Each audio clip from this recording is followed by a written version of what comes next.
Hello there. Welcome in. Glad to have you, whether you're listening on Extra Sports 1300, 740 KVOR, or you're streaming this show on those two radio stations' streaming apps, which I highly recommend. They are free to download and they are free to use. Or you could consume the show a different way, which is to watch the show anywhere you scroll. It will be a veritable cornucopia of sports topics over the course of the program, and I'd love to get your thoughts at 719-247-1313. You could call or text in those thoughts. Let's start here. Are you kidding me? Are you kidding me with this? Argentina?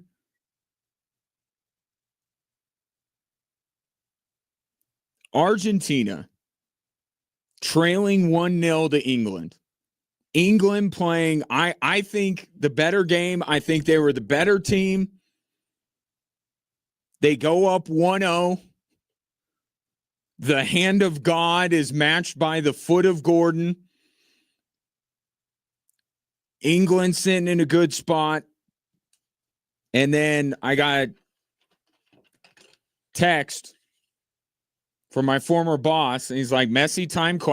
I said, he's going to do something. England would be best served if they got a second one. They did not. And the same guy that won it for Argentina against Egypt, Enzo Fernandez, scores just a beauty of a goal. I mean, it's phenomenal strike to make it 1-1. And then sure enough, that little goat, Lionel Messi, delivering a ball into the box, headed in to give Argentina a 2-1 lead, and that is where we stand. And we are well past stoppage time. They're just letting this thing keep going. We're in the 102nd minute. They were supposed to play 99. Injuries, celebrations, things like that. We are moments away from the final whistle and Argentina going back to the World Cup final. How do they keep, and there it is. How does this team keep doing this? This is wild. Think about the last 4 matches that they have played. They go up against the sweethearts, the darlings of this tournament, Cabo Verde. Vozinha, their goalkeeper, stands on his head, makes 8 saves, a few of them against Lionel Messi. Argentina survives. They play Egypt. Some officiating that was questioned, certainly. Disallowing an Egypt goal, allowing an Argentinian goal. Argentina gets past that one too. We are now up to 4 consecutive matches where you're left going, how did Argentina pull this match out? How did they do this? And it's not one thing, although you could take a bunch of the different reasons and say what I said yesterday on the program. There is something mystical around this team. There is a team of destiny feel to them. I watch these matches, and I promise you, I've watched every single one, every minute of every one of the last 4 Argentina matches. And I am sitting here saying Argentina should have lost this match. I said it against, Cabo Verde, I always believed Argentina would find a way to win. But the last 3, I'm like, Argentina should lose. They should have lost this match. And you see it in every sport.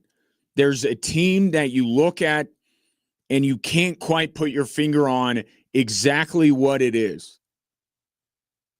Because it's been, as much as you want to talk about Lionel Messi, and he is one of the heroes today, right? Assisting on the game-winning goal.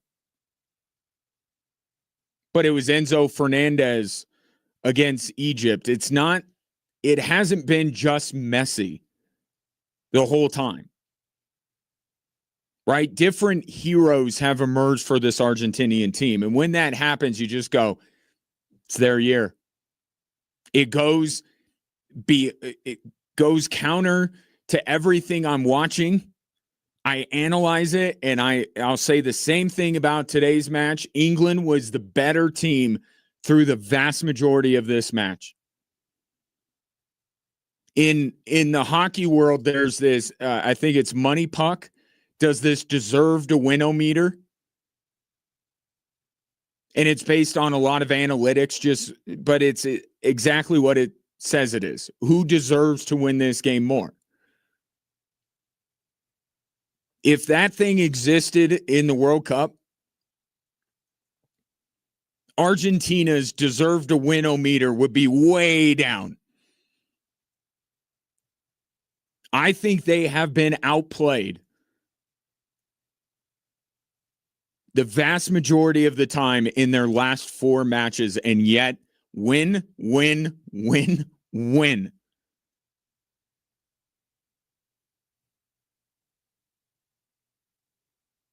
And I guess rather than,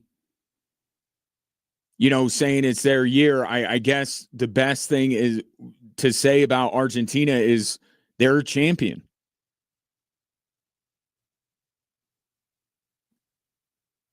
Right? They keep winning these matches, and it feels like some supernatural forces behind them, but this is a world championship team led by the greatest soccer player that has ever walked planet Earth. And they just know how to win. I can't sit here and again say that I thought Argentina was going to win today. The analytical part of my brain said England, with the emergence of Jude Bellingham and the way they have played in this tournament versus the way Argentina has played, I thought England was going to win. And I thought for 80 minutes, 85 minutes? How long was it today? I felt like England was the better team. And yet when it matters the most, when Argentina needs to make a big play, they do. And it's the goal by Enzo Fernandez, but it's the assist from Lionel Messi. And Argentina, once again, has gotten over on England in the World Cup. There will be no revenge today for the hand of God. Just remarkable what this team has been able to do. And look, from a fan interest level, from my interest level, it does feel right that Lionel Messi's last, perhaps, international game is going to be in the World Cup final as opposed to the third place match against France. There is something fitting when you are the greatest player of all time, and it doesn't happen often, right? We always use John Elway as the example. That's what we're heading for with Lionel Messi. That's exactly what we're heading towards. Lionel Messi has the chance to do exactly what John Elway did. Back-to-back championships, leaving, I wouldn't say at the height of his powers, but certainly you've seen what he's been able to do in this tournament. He's going to be the player of this tournament.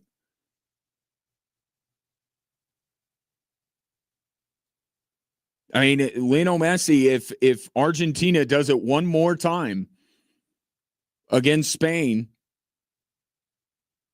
Lionel Messi will do exactly what John Elway did. And we always are searching for that. We want the greatest athletes of all time to have that end of their story. It never happens. Even Peyton Manning went out as a shell of himself.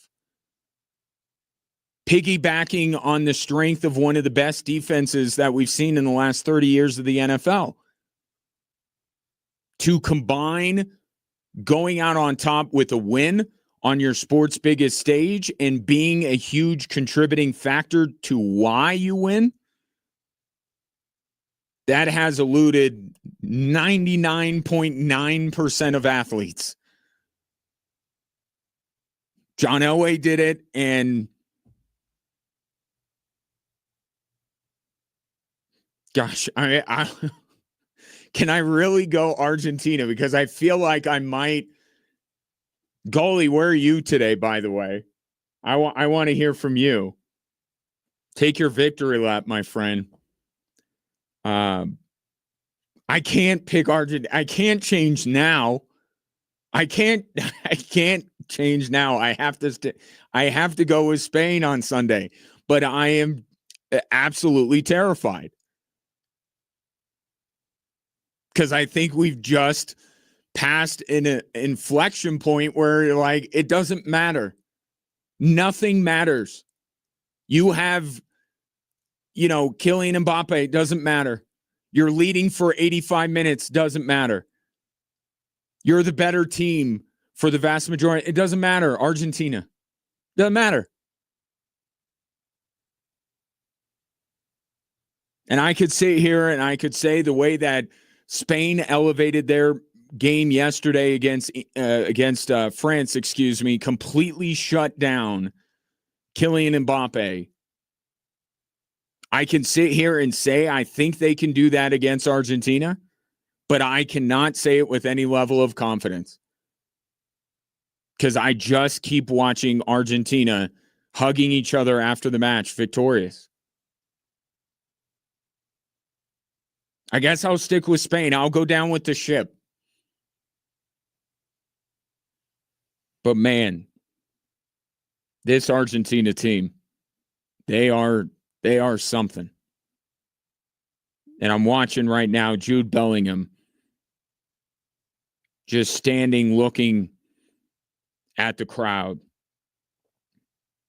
Oh, what a gut punch for England. Now, no shenanigans. That's one thing I have to say regarding this win by Argentina, especially over England. There were no shenanigans. The last few matches, there's been some questions, right, about the legitimacy of some of the call, especially that Egypt match. That Egypt match it became borderline farcical, the officiating in that match. We have to be fair. Switzerland deserved every bit to go down 10 men, so that's on them. Cabo Verde was probably never going to find a way to beat Argentina. Today, this was England being better than Argentina until the very end. And then that championship DNA, that GOAT, it was inevitable. And they absolutely snatched that one away from England. And, I mean, if you're Jude Bellingham, I didn't see his face. The camera was to the back of him. I got to imagine his face was one of disbelief. How did this happen?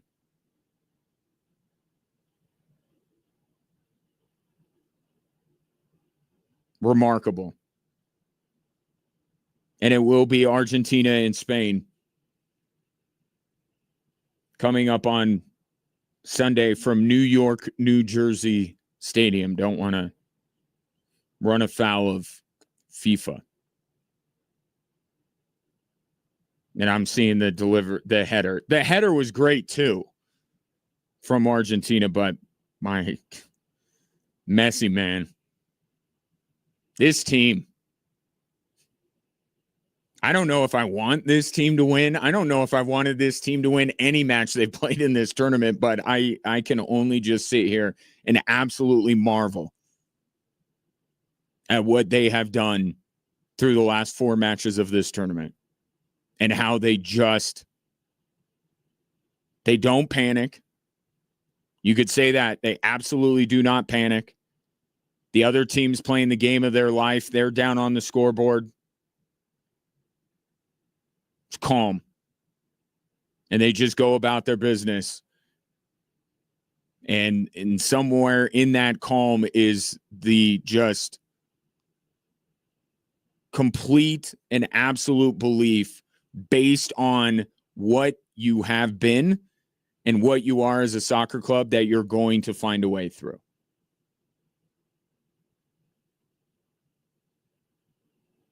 And it helps when you have the best player in the world, the best player ever. Is Messi still the best player in the world? I don't know. This is the world stage, and he's going to be the best player in this tournament. Remarkable. Argentina downs England 2-1. Are you, I don't know where you're at. I know where goalie was at yesterday. But I want to know where you're at going into Sunday's final. Are you going to doubt Argentina at your own peril, as I am? I'm just trying to stay consistent. Maybe I'm being a little bit stubborn here. I fully expect to be wrong on Sunday. But I'm going to look at it from an X's and O's standpoint, and I swear Spain can beat them. 719-24-7. 1313, just getting going with this edition of Drive Time Sports. More after this.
Messi in Argentina does it again, 2-1. They rally from a goal down against England. They get 2 goals late. Lionel Messi assisting on what proved to be the match-winning goal. And this is 4 matches in a row where you swear that Argentina is not the better team on the field, and yet they walk away victorious.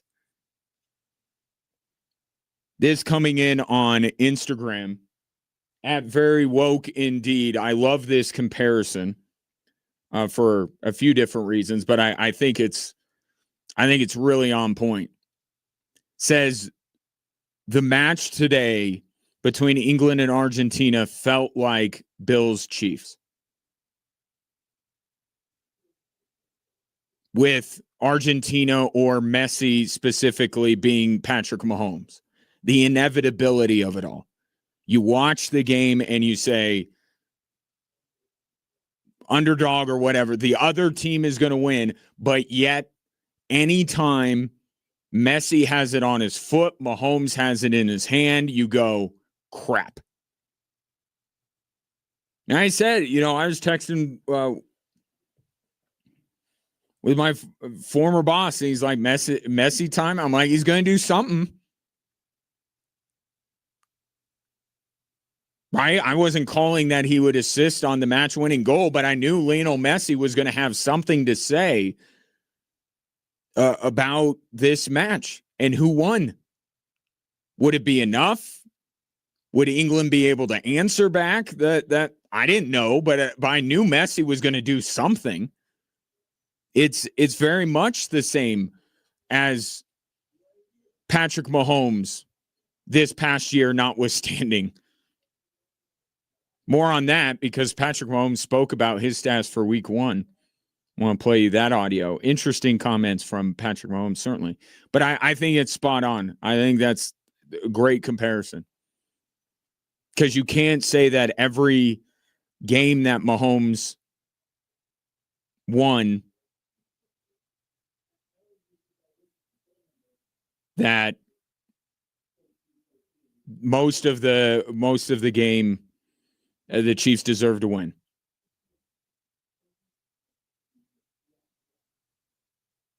But what a brilliant performance at the end there from Argentina. I can't say a brilliant performance the entire way through. But, man, when they needed it, they got it done. So Argentina and Spain coming up on Sunday in the final. It's a good final. I think we were, look, you might have some feelings, negative or positive, about any one of these teams, but if you truly don't have a dog in the fight, I think we were playing with house money, weren't we? France, Argentina, England, France, Spain, Argentina. I know a lot of people reacting after yesterday's match that they don't like watching Spain. I do. I like watching them. And I'm an offensive guy. I don't tend to like defense. But I love watching Spain. And they offer plenty going forward. Their ball movement their passing is insane. So they have plenty of that, but they are more, the best part of that team is what they do defensively. And you saw it yesterday against arguably the best player right now in the game of soccer, and Kylian Mbappe. Although the guy that plays for Inter Miami certainly making a case throughout this tournament. But I'm good. Once the semifinals were set, I'm like, I'm probably going to be good with any of these. Did I want certain matchups more than others? Sure. But I was going to watch on Sunday no matter what. Once the semifinals were in, I'm like, I'll watch any combination of these teams. Take your thoughts, 719-24-7, 1313. Your reaction to another come-from-behind win. More Messi and Argentinian magic in this World Cup. But I want to shift over the NBA for a moment. No LeBron updates. Still don't know where he's going. I want to talk about another star, and then Kawhi Leonard. Adam Silver spoke about the investigation into the Clippers and whether they circumvented the salary cap. And of course, he was asked about the status of that. And here's Adam Silver's thoughts on where the Kawhi Leonard investigation is, and then also the idea that the Clippers and the Raptors are essentially in limbo, waiting for the NBA to go ahead and do its job and come to a resolution on this investigation. I'm hopeful that it will wrap up this summer, so that would continue to be the goal here. And I just want to clarify, so everyone understands, I mean, the league did not pause the trade. The parties to the trade made a decision not to go forward, given that the investigation remained open and any possible impact on Kawhi or his contract was yet to be known. And so they chose not to live with that uncertainty, but that was well known before the trade was proposed. And I didn't think there was any reason for people to believe that the status of Kawhi Leonard would change merely because he was traded. The investigation needs to run its course. And that is such lawyer talk from Adam Silver, but there is a ring of truth to it. But I think where we were all at, and we're not in the NBA, so maybe the Clippers and the Raptors should have known better. But the way I look at this is like, there was a point that I didn't think that they were ever going to rule on Kawhi Leonard. I'll be honest, I kind of put Kawhi Leonard out of my brain. So I guess the Raptors and the Clippers shouldn't. And be thinking about this open investigation, but I just go back to what is taking so long. And I think it's not trying to protect one party or another. I think what this is about the NBA. I truly believe that the NBA, the law firm that they have hired to go through this investigation, I think there's a ton of dragging feet here because they didn't want it to overshadow the beginning of the season. Then they didn't want it to overshadow the All-Star game that was held in the Intuit Dome where the Clippers play. Now they don't want it to overshadow their offseason and the decision coming up from LeBron and the trade of Jaylen Brown and Giannis Antetokounmpo. I think they are slow playing this. It doesn't mean that the penalty is going to be any less than it would have been at the All-Star break or at the beginning of the season.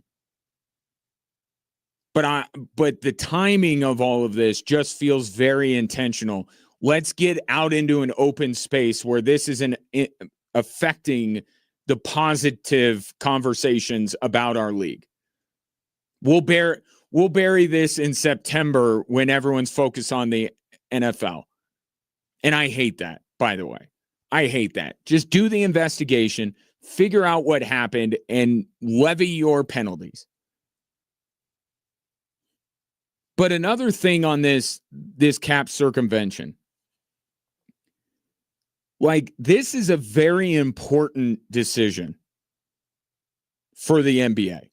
The punishment that they are going to levy, I think, is very important. Because this is cap circumvention. This is somebody allegedly going outside of that, cheating to be able to land a superstar. And I know that this took place with Kawhi signing in LA before the apron system got implemented. But now you've dragged out this decision and this investigation this long, and you're right smack dab in the middle of a conversation about how much your league sucks because of your financial rules that are tearing apart championship teams, many of them building themselves up the right way. You're implementing these ridiculous apron things that owners can hide behind and act like they weren't the ones voting for this and blame everything on this system. And meanwhile, the Celtics and the Dallas Mavericks over the last couple of years have committed two of the dumbest trades I've ever seen in the history of sport. because of this system.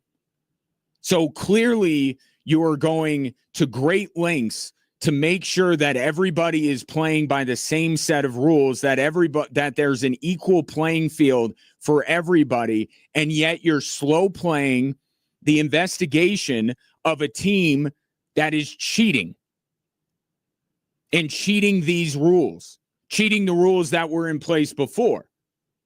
Just to be 100% accurate, but clearly even back then, the financial structure of the NBA was important. Like, I don't understand why Adam Silver and the NBA don't take this as seriously as it should.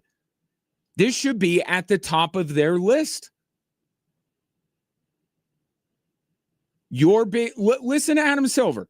Adam Silver talking about the second apron, smiling, gleeful that the Nuggets, the Celtics, the Lakers, the Warriors, all of these teams that built themselves into a champion immediately went down the tubes because they couldn't afford to keep their team together. Here's Adam Silver celebrating that and talking about this second apron. The purpose of the system is ultimately to create competition throughout the league. And from that standpoint, I think the system's working incredibly well. The goal isn't necessarily to have a different champion every year, but we've had 8 different champions over the last 8 years. And you're happy about that because that means you have 8 of the people who employ you, that you work for, that are achieving the ultimate prize. And that leads to job security for Adam Silver. If all the owners are happy, Adam Silver keeps his job. There's such a disconnect right now between what the NBA values and the NBA wants, and I think the basketball fans want. Like, the NBA does nothing about flopping. It's one of the biggest things that that fans bring up. Fans are, yes, especially in Dallas and Boston recently, but here in Colorado, we're upset about this apron system that is acting like a hard cap, which is making it incredibly difficult for these franchises to go back to the NBA Finals, let alone win it. You have Wemby taking less money because he knows that if he takes the maximum amount, the San Antonio Spurs aren't going to be able to stay together. I think fans hate this, and yet Adam Silver and the owners love it. There isn't a bigger disconnect between the powers that be in a league and their fan base right now in any sport than the NBA. They are so out of touch. And the least they could do, if they want to put so much emphasis on leveling the playing field and making sure fair is fair and letting every single team have a chance at being an NBA champion, if that's what means the most to Adam Silver, can you at least get around to ruling on a team that cheated?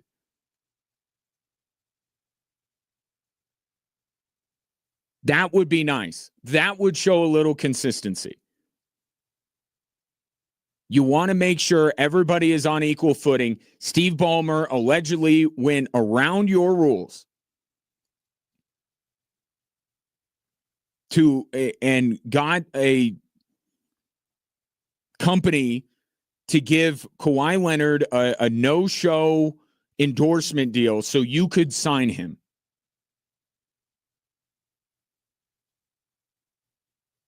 Like, and I know the fans should be angry. What about the other owners? Why are all the owners quiet? Is it because this is pervasive around the league?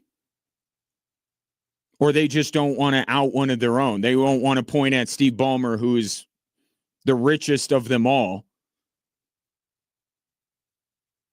and say shame on them. But if the Clippers did do this, shame on them. And Kawhi Leonard's contract should be null and void. And the Clippers should be punished severely in terms of fines and loss of draft capital. You have said that there is nothing more important in this league Not flopping, not officiating, not your partnership with gambling. None of this stuff that we as fans say, hey, this is kind of a problem. You mind addressing it? They don't care about any of that stuff more than they care about making sure that everybody is spending the same amount so everybody has a chance to win a title. And yet they are dragging their feet on punishing or just finding out if one of their teams went around those rules that they hold in such high regard. It's a little hypocritical from the NBA. Do you care about everyone playing by the same rules or not? Or are you just looking for a soft spot in the calendar to land a mere slap on the wrist because you're afraid to upset Steve Ballmer? 719-24-7, more after this.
Surprising news out of the National Hockey League today, as out of nowhere, Steve Yzerman, of course, very successful GM in the NHL with Tampa Bay, had been trying to build up Detroit over the last few years. Of course, that is the franchise that he played for, as you are well aware if you were an Avs fan.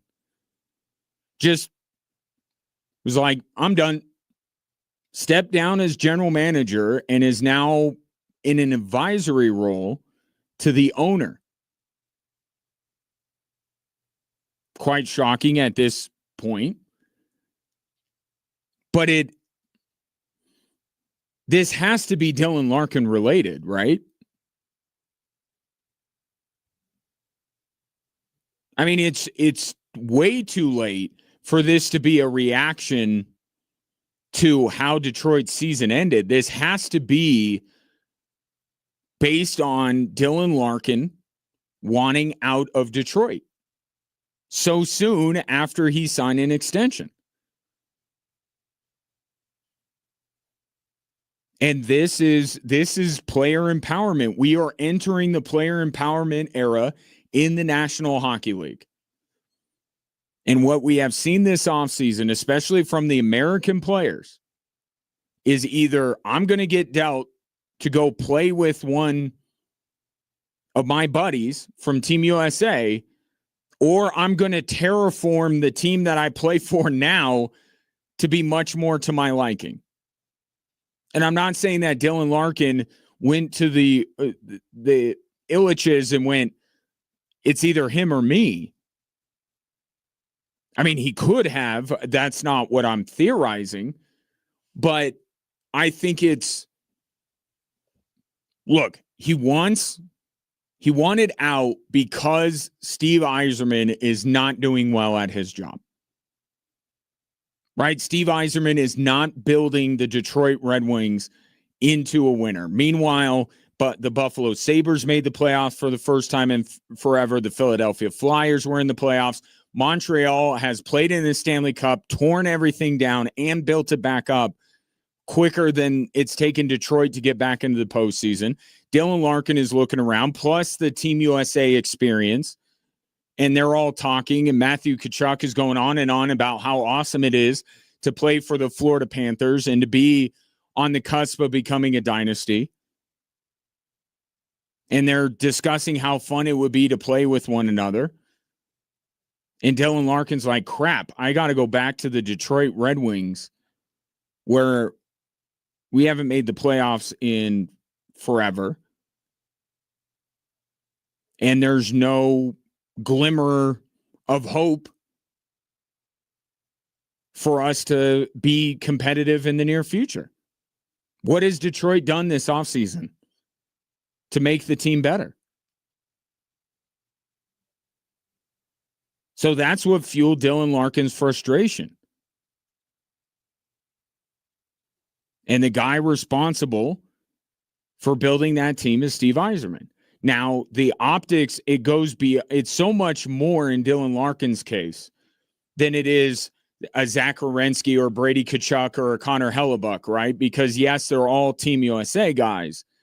But two things that make Dylan Larkin unique. One, he really doesn't have free agency to hold over the Detroit Red Wings. Right? That was the Zach Werenski and Brady Tkachuk bargaining chips. They're like, well, I'm going to become a free agent soon. I'm not going to sign here. Werenski had some sudden change of heart. Well, I don't think that everything is hunky-dory in Columbus. I'm sure his name is going to pop back up. But they could use free agency as leverage. Dylan Larkin doesn't have that. He just signed an extension, felt like 10 minutes ago. And you're already wanting out. But the other thing that makes Dylan Larkin a unique case is he is a Michigan guy. You know, we're talking about LeBron, the most likely destination. Well, of course, he's going to go want to play in Cleveland because we expect all athletes to want to play where they're from. Dylan Larkin is saying, get me out of here. Get me out of my home. That's how bad he thinks things have gotten. And I got to imagine the optics of that. Someone who just signed an extension that is from that state is wearing the C for your team is like, I can't be here anymore. I can't take it.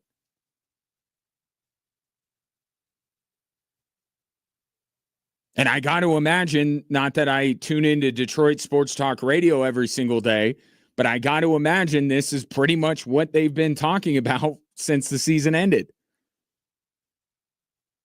I think the pressure just built and built and built to the point where the owner of the Red Wings probably went to Steve Yzerman and said, hey, maybe we need to think about a change, fresh start.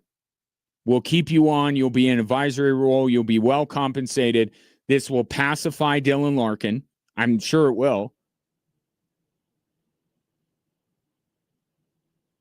And the Red Wings can move forward and try to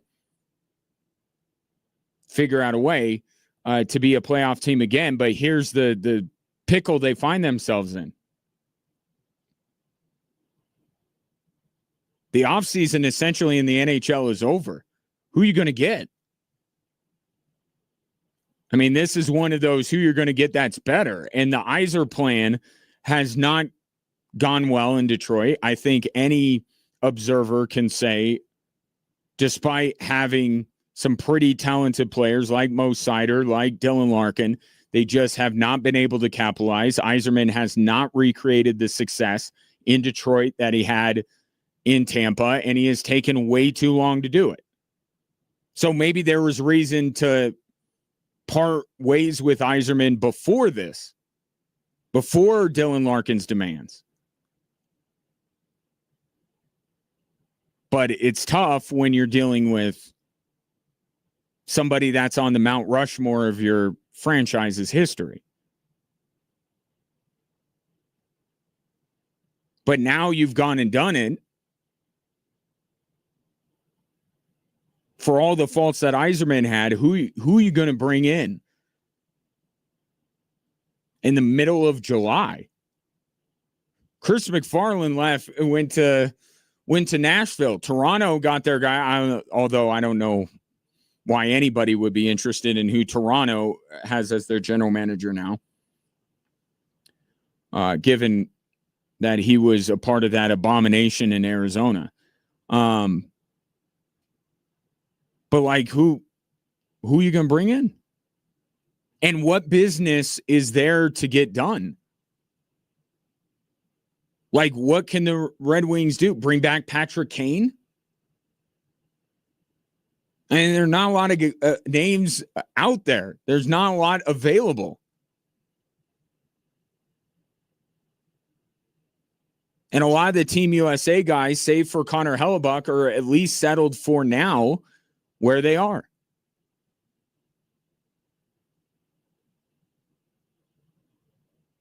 So what is Detroit going to do between now and the beginning of the season? The timing of this is not great for Detroit.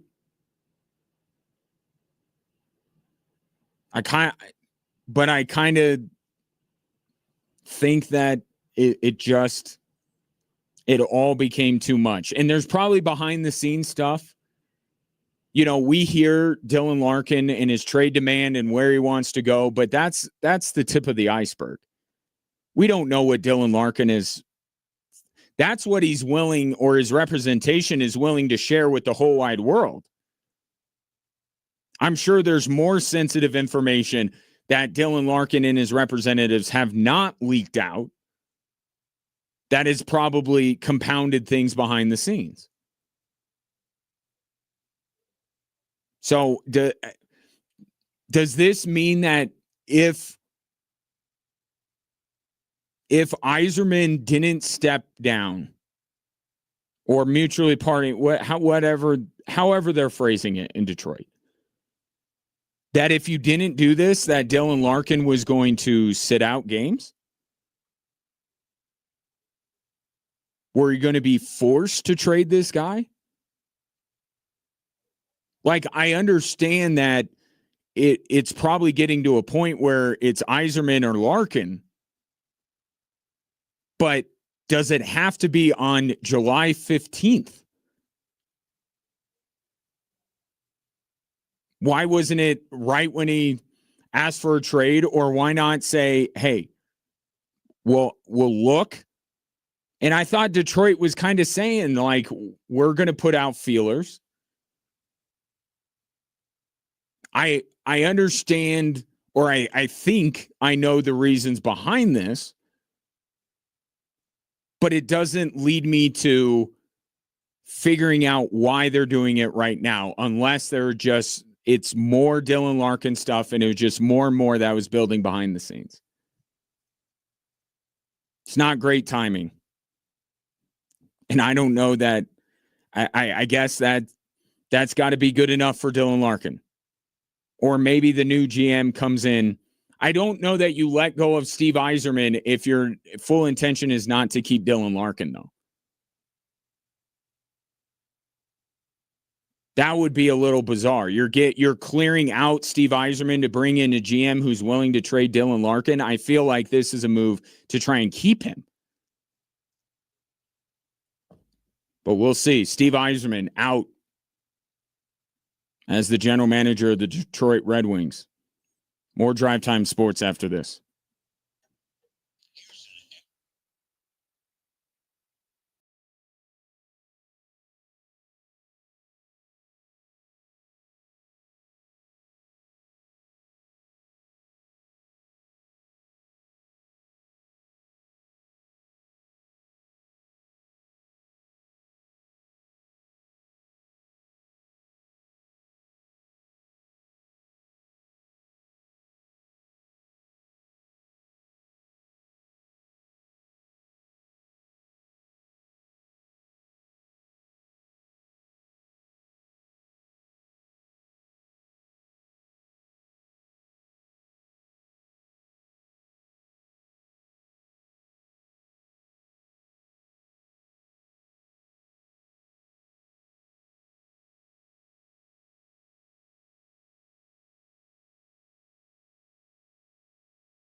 Welcome in. Thanks for stopping by, whether you're listening to the show or you are one of the many who are watching this show. Anywhere you scroll, whether it's Facebook, YouTube, Twitch, X, Instagram, although Instagram's being a little finicky today. But I think we're good on the Extra Sports Instagram page at XTRA Sports 1300. You can also follow 740 KVOR or follow me to be able to watch the show. I'm at Gingerly Tweets on X and at Gingewatch on Instagram. Your thoughts, very much welcome today, 719-247-1313. You could call or text into the show. That number also handy for winning tickets to the Pikes Peak or Bus Rodeo, which I will do this hour. Or you could simply give your opinion on today's sports topics by dropping a comment on the aforementioned live stream. NFL season right around the corner, right? I think we could say that now. We got lists coming out. We got training camp coming up here in a couple weeks' time. NFL is right around the corner. And week 1 figures to be a doozy. On Monday night, it will be the Denver Broncos and the Kansas City Chiefs. The one question that has to be answered between now and then is Patrick Mahomes actually going to start? Now, I think he is. I don't think that the NFL would have made the Chiefs back-to-back primetime appearances in the first 2 weeks if they did not get a good indication from the Kansas City organization that Mahomes would be good to go, but he has not been cleared yet. He talked to Yahoo Sports about his desire to play week 1, and there's something at the end of this clip that I found interesting. See if it catches your ear.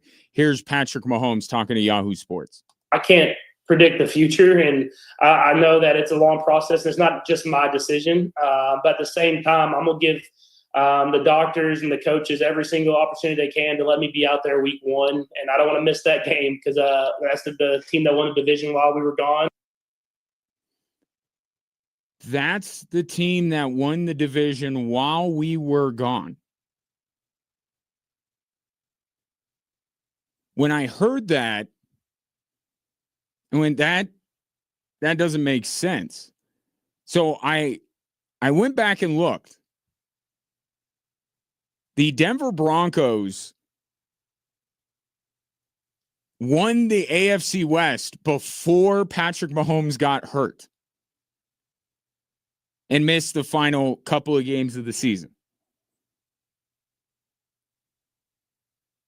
I don't know if there's some kind of Mandela effect going on in Kansas City right now, but the Broncos beat out the Kansas City Chiefs in the AFC West, dethroned them in the AFC West with Patrick Mahomes on the field. They even played once, and the Broncos won.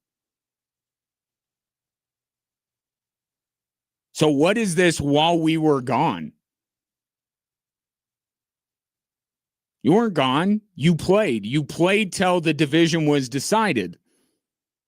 And then you got hurt. You weren't gone. You were there. But I think what it speaks to is maybe he didn't choose the right words.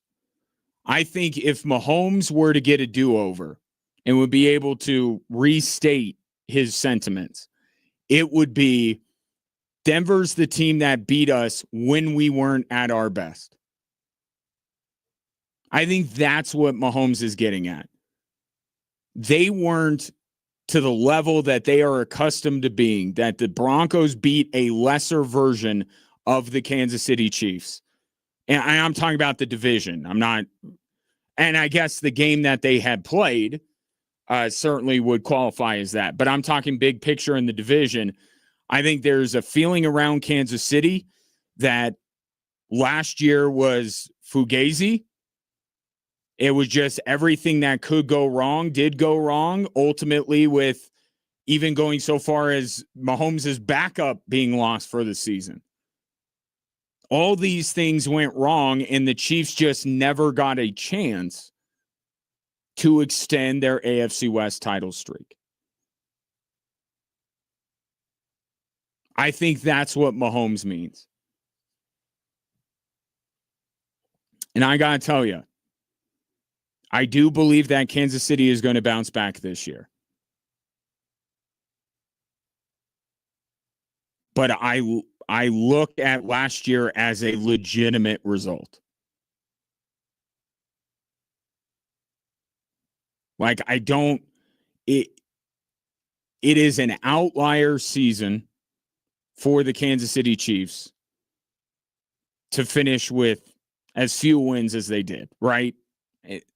But there's a difference between it being an outlier season and it being like Josh, to use a line from Josh Kroenke, the season that never was. Oh, it happened, and it was god-awful. A team that could not lose late in games in the clutch, lost seemingly every game in the clutch. Yes, they lost Mahomes. Yes, they didn't have Rashee Rice for part of the season. But they played a good chunk of that season with Travis Kelce, with Patrick Mahomes, with Chris Jones, with Andy Reid. Like, the Broncos beat the Kansas City Chiefs fair and square. Maybe Travis Kelce should not lead the Chiefs in drop passes. Maybe that could have helped. Maybe Chris Jones could not lose his mind at the end of the Jaguars game. Like, there are certainly things that you look at with this Chiefs team last year and say, yeah, that's not what we expect based on previous history. But now it's incumbent upon the Chiefs to prove, because there's a chance that this is just the decaying of the Chiefs franchise.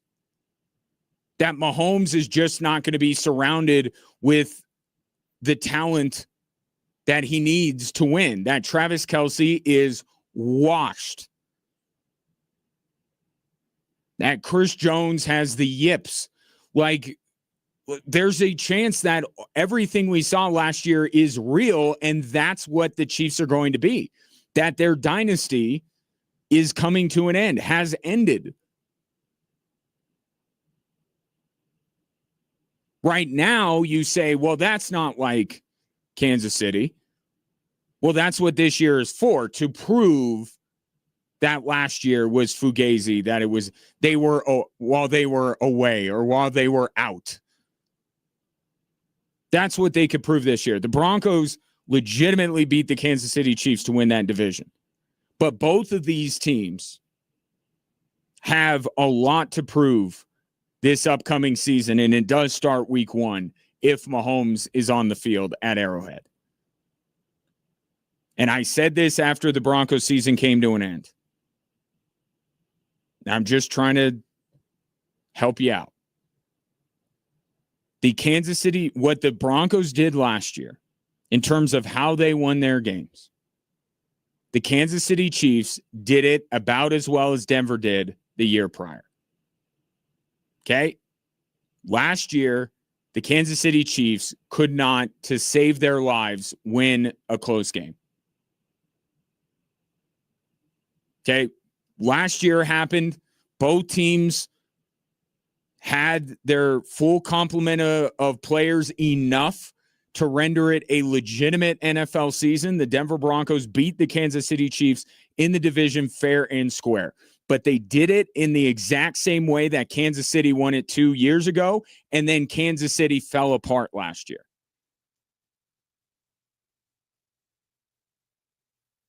So Kansas City can get back to, well, the comment from Instagram earlier comparing Patrick Mahomes to Lionel Messi.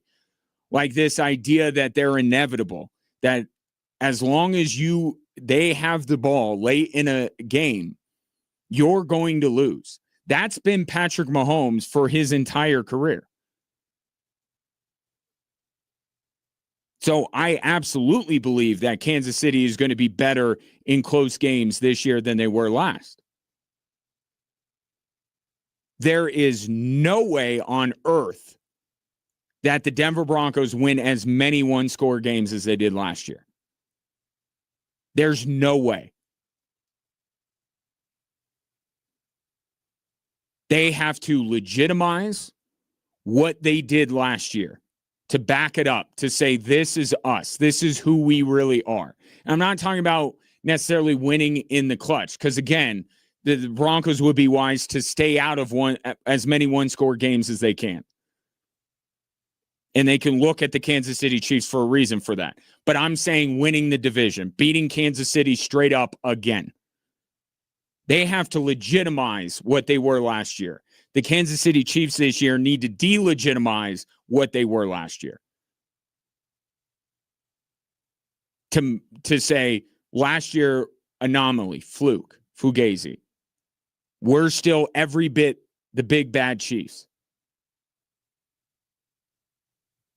That AFC West race between those two teams is should be one of the biggest storylines in the NFL.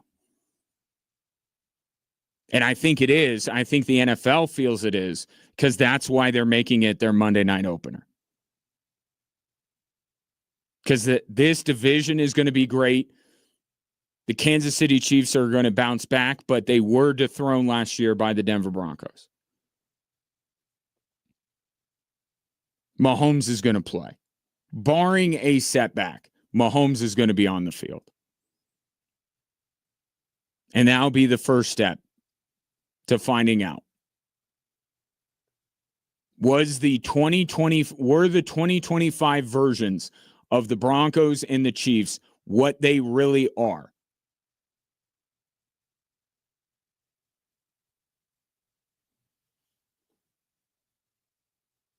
That's what they have a chance to prove this year. 719-24-7, 1313. Take your thoughts on Mahomes' comments. I got to imagine that becomes, at least social media fodder. Because either way, even if I think that Mahomes didn't use the right words, I still think he's looking at what happened last year and saying it's not real. The Denver Broncos beating us, being a better team than we are, that's not real. We weren't us. That's got to add, at least for the fans, if not the players, that's got to add a little bit of fuel to the fire, right? Mahomes is basically diminishing and sweeping away all of last year, a season that the Broncos were one win away from going to the Super Bowl, that they ended the Chiefs' reign of terror at the top of the AFC West. And Mahomes is like, yeah, that's not. Didn't really happen. We've been waiting.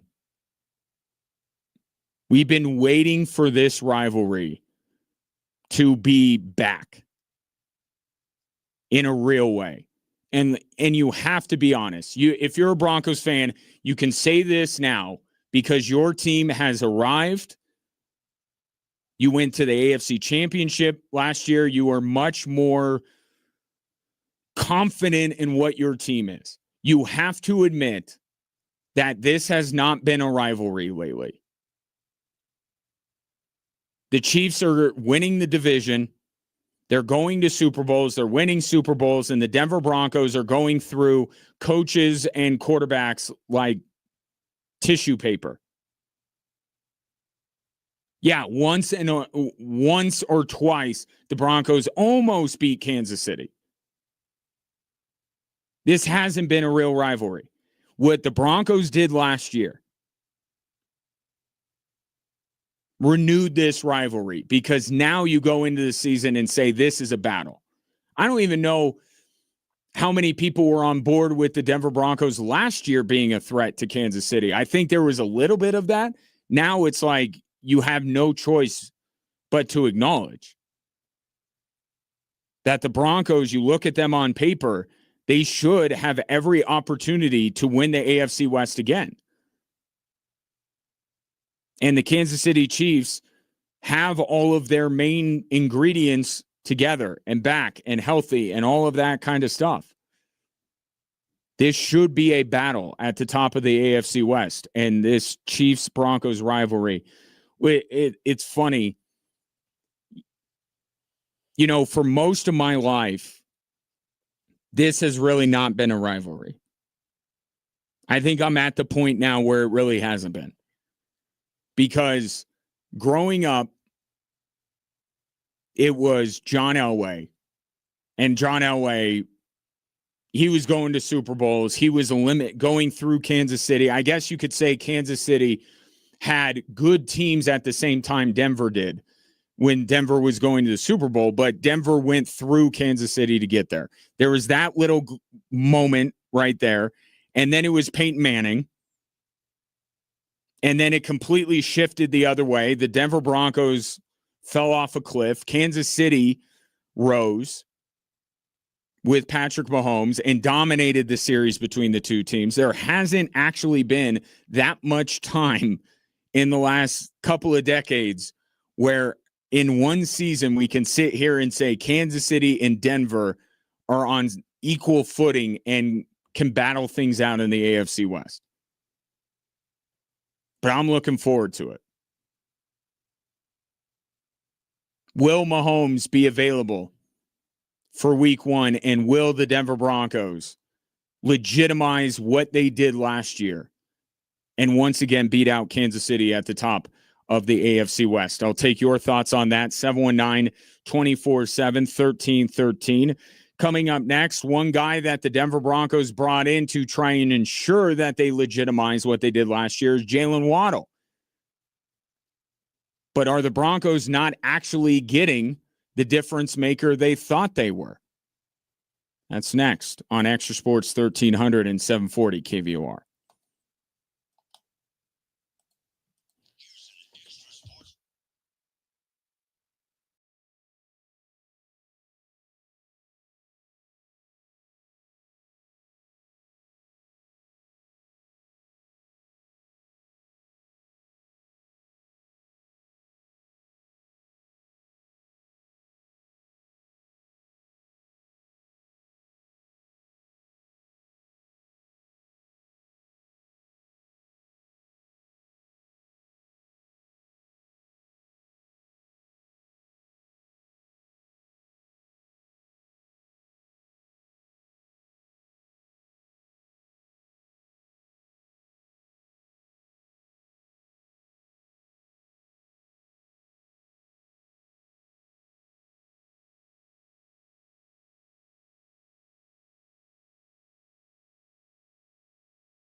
Jeremy Fowler of ESPN released today his list of the top wide receivers in the NFL. He interviews executives, coaches, and scouts to try and compile a list, and that is why this list gets so much attention, in addition to the fact that it comes to us at a time that we are dying to have football back. But it's people within the NFL that are saying this. Okay, so I think you have to pay attention even more than the NFL Top 100. I'll take these Jeremy Fowler lists over the NFL Top 100. Once the players decided that Cortland Sutton is a better player than Lamar Jackson, I'm like, I'm out. I'm out. You could be down on Lamar Jackson in terms of the pecking order with the quarterbacks, but the 69th best player in Cortland Sutton is one step up from him. Come on. That's nonsense.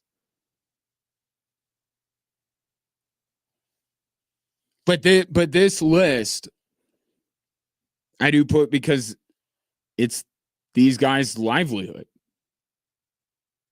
It's their job to watch everybody and scout everybody and have a better understanding of how good these players are, instead of the players who pick their buddies or, you know, are biased towards the guys that they have played against because that's who they've seen, and all of these kind of things that make the NFL Top 100 a list that you should take with a massive grain of salt. But today was the wide receivers.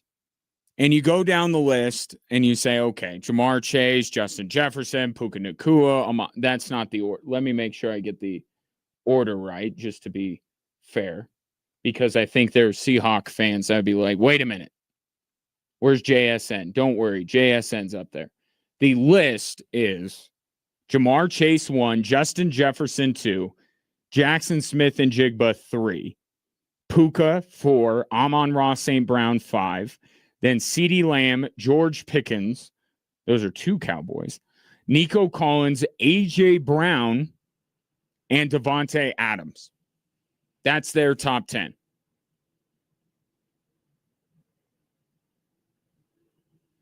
Pretty good list. It's a pretty good list because when you look at the honorable mention and the also receiving votes, you see them kind of clumped into 2 spots.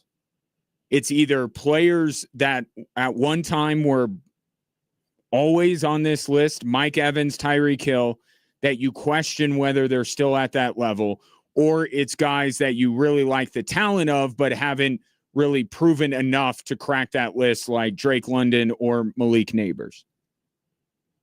But Jalen Waddle's kind of in the middle.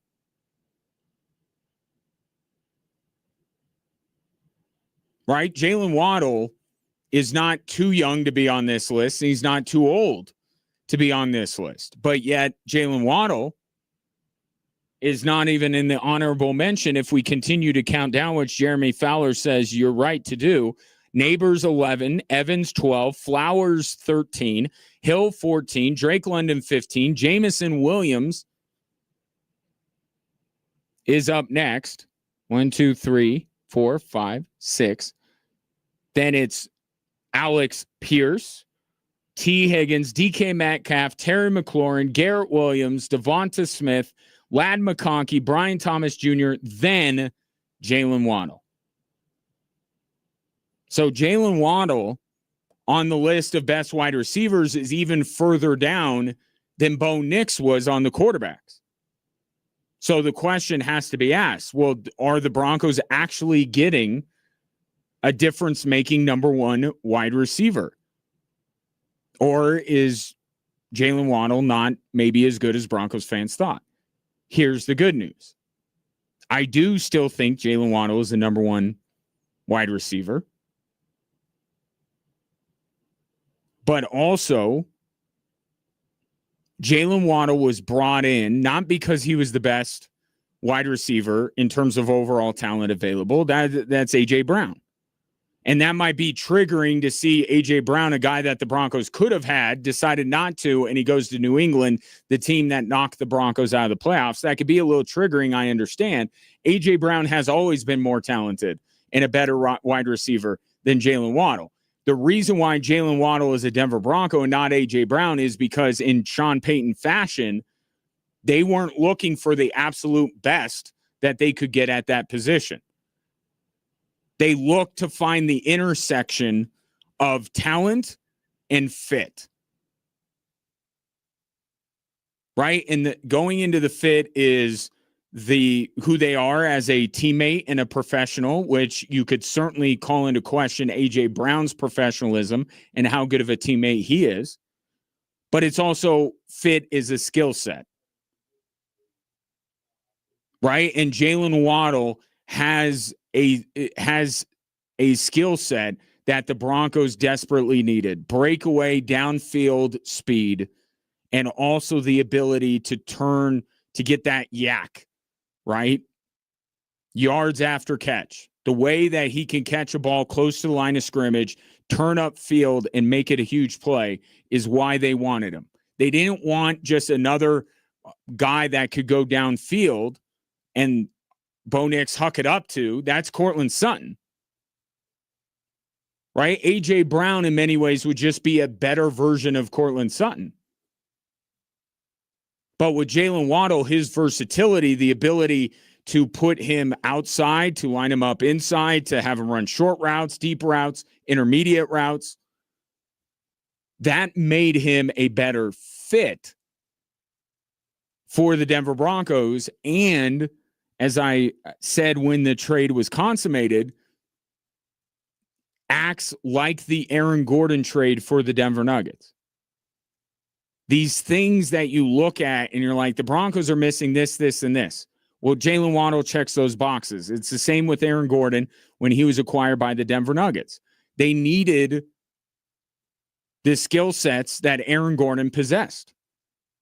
Aaron Gordon wasn't one of the 10 best players in the NBA at the time, but he was just the right fit to tie everything together. What Jalen Waddle, and I'll continue to say this as well, what the impact of Jalen Waddle being on the team goes beyond what he can do from a production standpoint.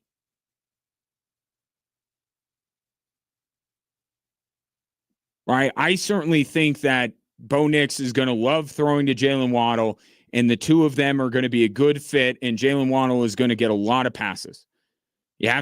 I think he's going to get targeted more in Denver than he was when he had to kind of share with Tyreek Hill.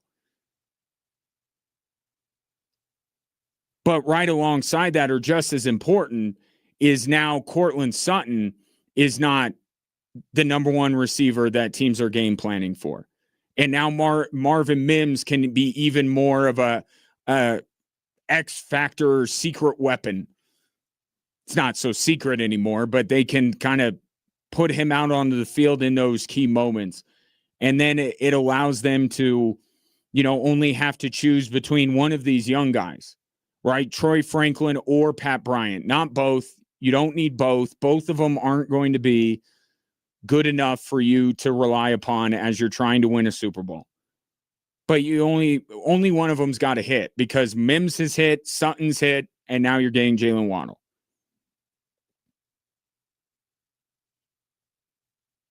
So I agree with the list that Jalen Waddle is not one of the 10 best wide receivers in the NFL. But like Bo Nix, I do think if you count the names until you get to his, and that's where he ranks, like Bo Nix, I think he's a little bit low. But he was always at the bottom end of the bottom tier of a number one wide receiver. He's always on that kind of part of the spectrum here. He's not Jamar Chase. He's not Justin Jefferson, right? I do believe he is a number one receiver, but he's on the low. He's just on the right side of that dividing line between a number one wide receiver and number two, whereas Cortland Sutton, to me, was always on the wrong side of that line, was always a high-end number two and not a number one. But this Broncos team, really, save for Pat Surtain, is the embodiment of the whole being greater than the sum of its parts. The Broncos are going to be shut out of a lot of these lists. Their names are going to be added very late.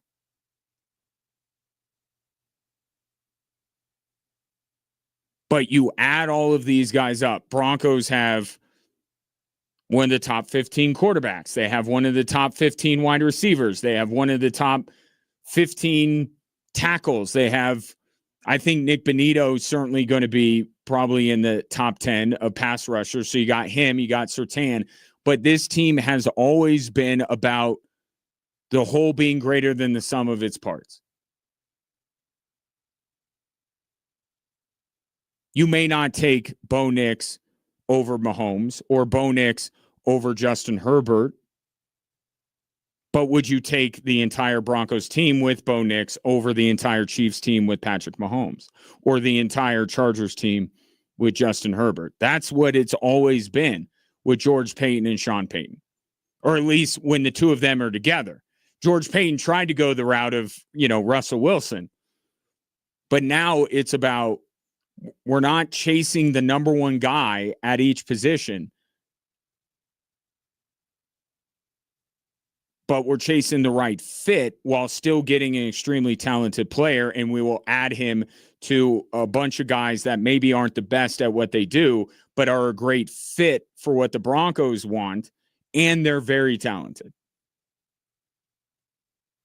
Depth rather than the top line talent, certainly on the offensive side. Again, the defense with Surtain and with Bonito, I think there's an argument certainly to be made. With Surtain, there's no argument. He's the best corner in the NFL. Bonito's not the best pass rusher, but he should be on a list of the best 10. So on the defensive side, they have more standouts. On the offensive side, the side that Sean Payton cares more about, it's not necessarily position to position the best. J.K. Dobbins, it's not that he's one of the best running backs in football, but it's the type of running back that he is, the type of teammate that he is, that Sean Payton loves so much. Same with Cortland Sutton. Cortland Sutton, by the way, nowhere to be found on this list. But yet the players think that he's one slot higher than Lamar Jackson. But I promise I'll let that go here by the end of the week. That's all, but that's always the Denver Broncos. You can't argue that Bo Nix is one of the best quarterbacks in the league. You can't even right now argue he's the best quarterback in his draft class. You can't argue that Jalen Waddle is one of the best wide receivers, or Cortland Sutton is, or J.K. Dobbins is one of the best. But you add all of that up, and they have players at every position, a certain level of talent at every position that not every team has. Other teams are a bit more top-heavy. May I direct your attention to the Buffalo Bills would be a great example. Their roster is very top-heavy on the offensive side. This is the way the Broncos do it. It got them to the AFC Championship, but like I was discussing in the last segment with Patrick Mahomes' comments, now this is a prove-it year, legitimizing what you did last year. With the Chiefs coming back, with the target on the Broncos' back, can they replicate what they did last year?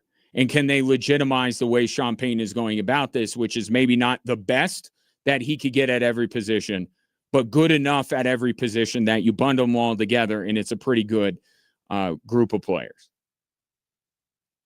719-24-7.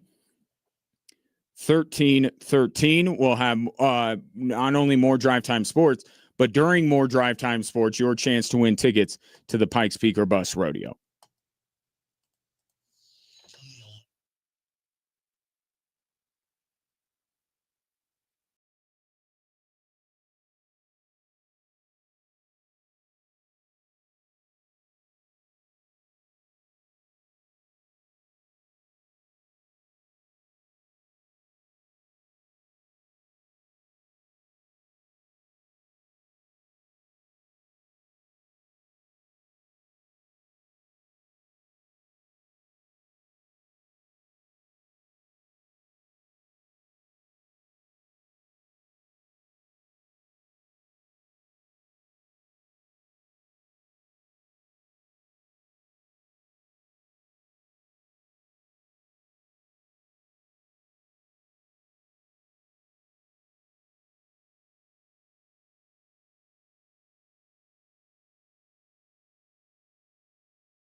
The NFR Open at the Pikes Peak or Bus Rodeo promises edge of your seat excitement, featuring over 200 of the most talented contestants in the business, along with a variety of other traditional Western events sure to please the whole family. It is going on daily and nightly at the Norris Penrose Event Center. You can get your tickets at pikespeakorbust.org. Now, you could also win tickets from me right now. I have 4 tickets, a 4-pack of tickets to Saturday's matinee, 12:30, with gates opening at 10 a.m. So if you're looking for a nice little Saturday, I got your hookup. 13th texter to text rodeo and their name to 719-247-1313 will win a 4-pack of tickets to Saturday's matinee of the NFR Open at the Pikes Peak or Bus Rodeo, and I'll even give you a parking pass. You can even tell me, do you need multiple parking passes? I can give you multiple parking passes. 13th texter. Go now. So, the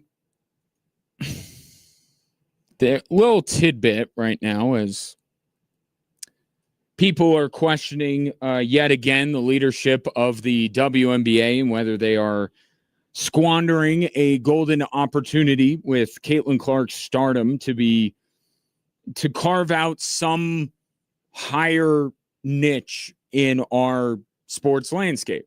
We know the WNBA is never going to supplant the NBA or be bigger than baseball as the main summer spectator sport.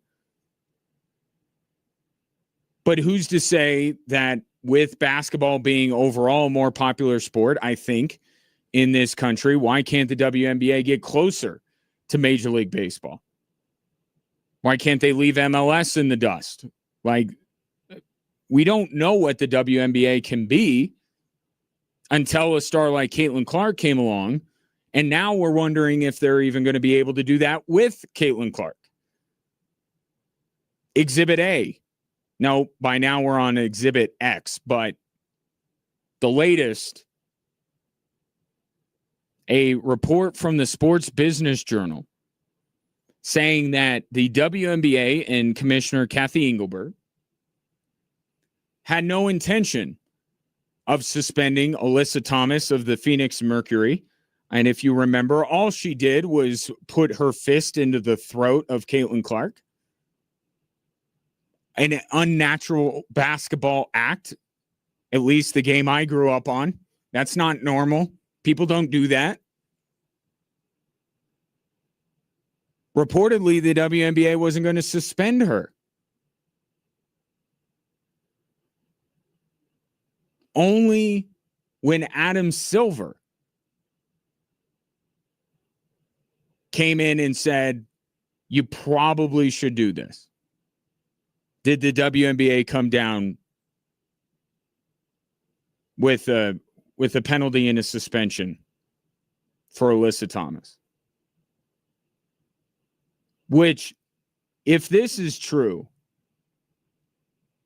I shouldn't be surprised anymore, but I'm also shocked.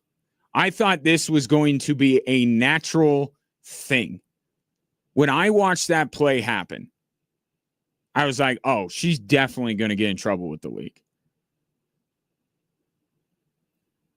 And then the punishment came down, and I was like, okay.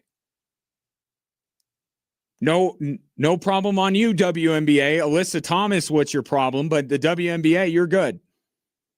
You came in after the fact. Did the referees pick it up? Did they see it? Did they make the right call on it? No. But sometimes the league has to go back and clean up the mess left by its officials. And in the WNBA, there's more of a need for them to do that than in other leagues because of how bad the officiating is in that league. But I thought, of course, they're going to suspend her. I mean, is this that much different than Draymond Green stepping on the chest of Domantas Sabonis? We have two players that are known for maybe coloring outside the lines in what they do. that both do something that is unnatural, is unnecessary, is flagrant, and warrants punishment. Draymond Green stepped on Domantas Sabonis. Boom, 1 game.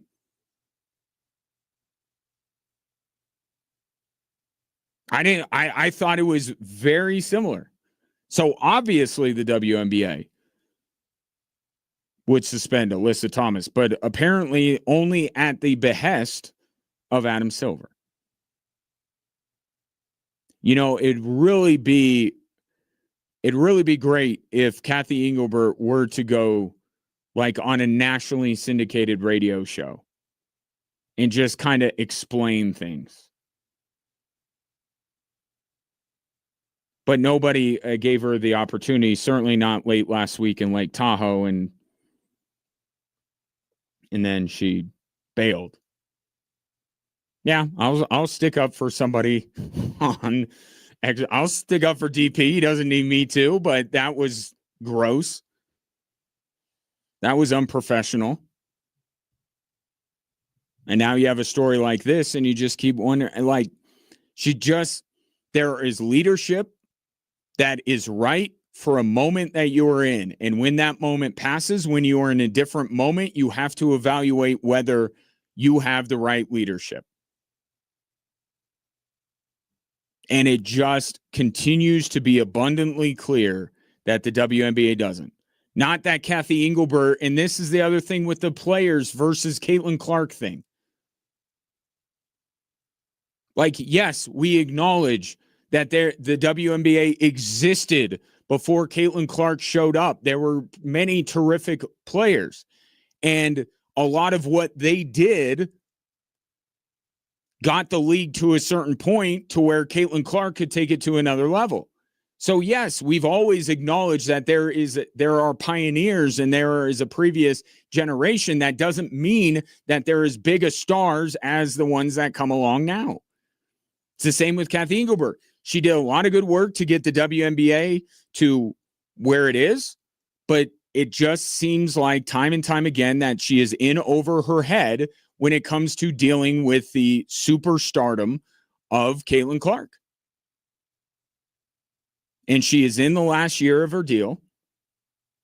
And I think Dan Patrick said this morning that he's hearing that she may not be getting another deal on top of the one that she currently has now. And I'm not advocating for someone to lose their job. It's just abundantly clear to me that the WNBA needs a change in leadership. Somebody who is a little bit better equipped to handle all of this and will be accountable and will step out there in the public eye at a time of crisis, because that's what the WNBA is in every year, is crisis. And to come out and to say, this is wrong, this is right, this is what we're doing, this is the way it should be. Say what you will about some of the other commissioners, at least they do that.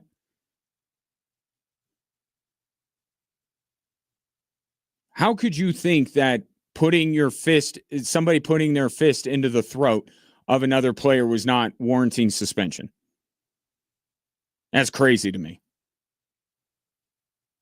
Caitlin Clark or anybody. If that was Paige Beckers, if that was Asia Wilson, if that was Sophie Cunningham, if that was Olivia Miles, which, by the way, if you're not watching Olivia Miles, please watch Olivia Miles. She is phenomenal. It matters that it's Caitlin Clark because it's Caitlin Clark. But the punishment wouldn't be different if it was any other player. She put her fist into the throat of a player laying on the floor. You can't allow that. It seems so obvious, and yet, according to the Sports Business Journal, not obvious to the leadership in the WNBA. And this all comes from people like somebody like me, but maybe you out there as well. We want the league to succeed. This is not us hoping for its demise. Quite the opposite. I have never cared less about baseball than I do right now.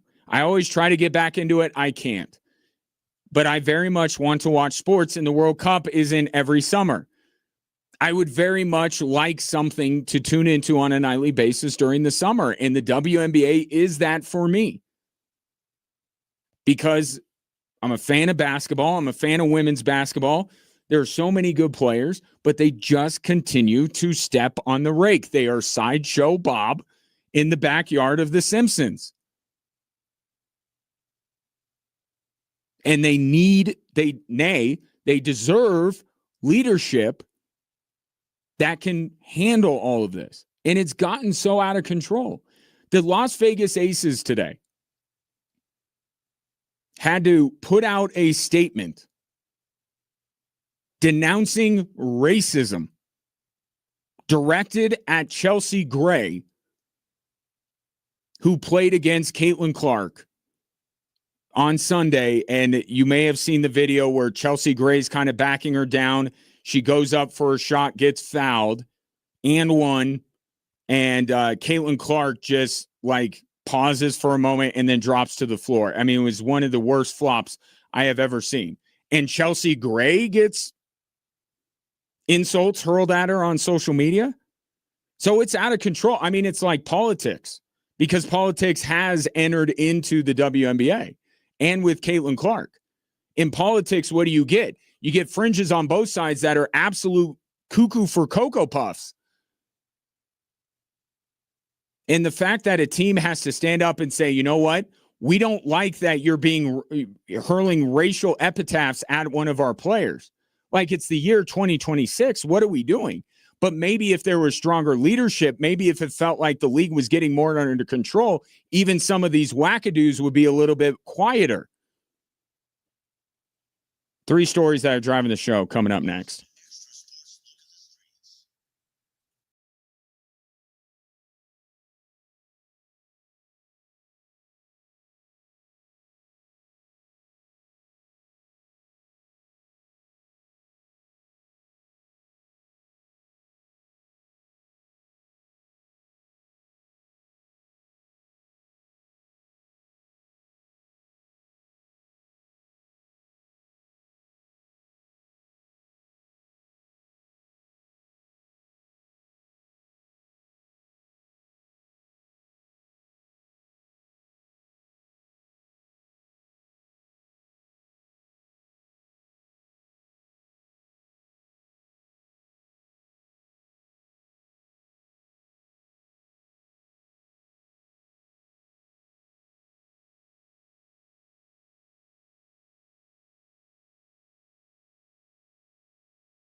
Hello there. Welcome in. Great to have you, whether you're listening on Extra Sports 1300, 740 KVOR, also an option. The streaming apps of those two fine radio stations, great options, free to download, free to use. Or you can watch the show anywhere you may scroll. At Extra Sports 1300, at KVOR, and then at me, at GingeWatch on Instagram, at Gingerly Tweets on X. If you want to take your participation in today's show to the next level, I'm all for it, and give you many ways to do that as well. You could call or text into the show at 719-247-1313, or you could drop a comment on the video stream on your social media platform of choice. Speaking of texting in, congratulations to Mark, who picked up the 4-pack of tickets to the Pikes Peak or Bust Rodeo. But for now, here are the 3 stories that are driving the show. I don't know why I'm pausing, weirdly. I think there was some on my mind, and I forgot what it was. It's okay. Moving on. I got a whole hour to think of it.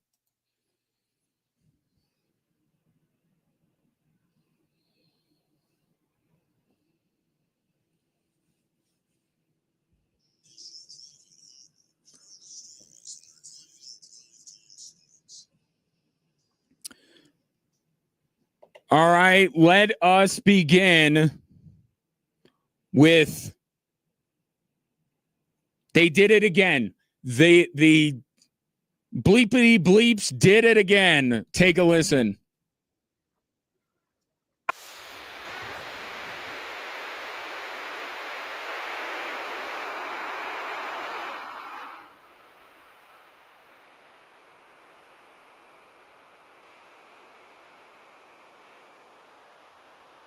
Andres Cantor on the call.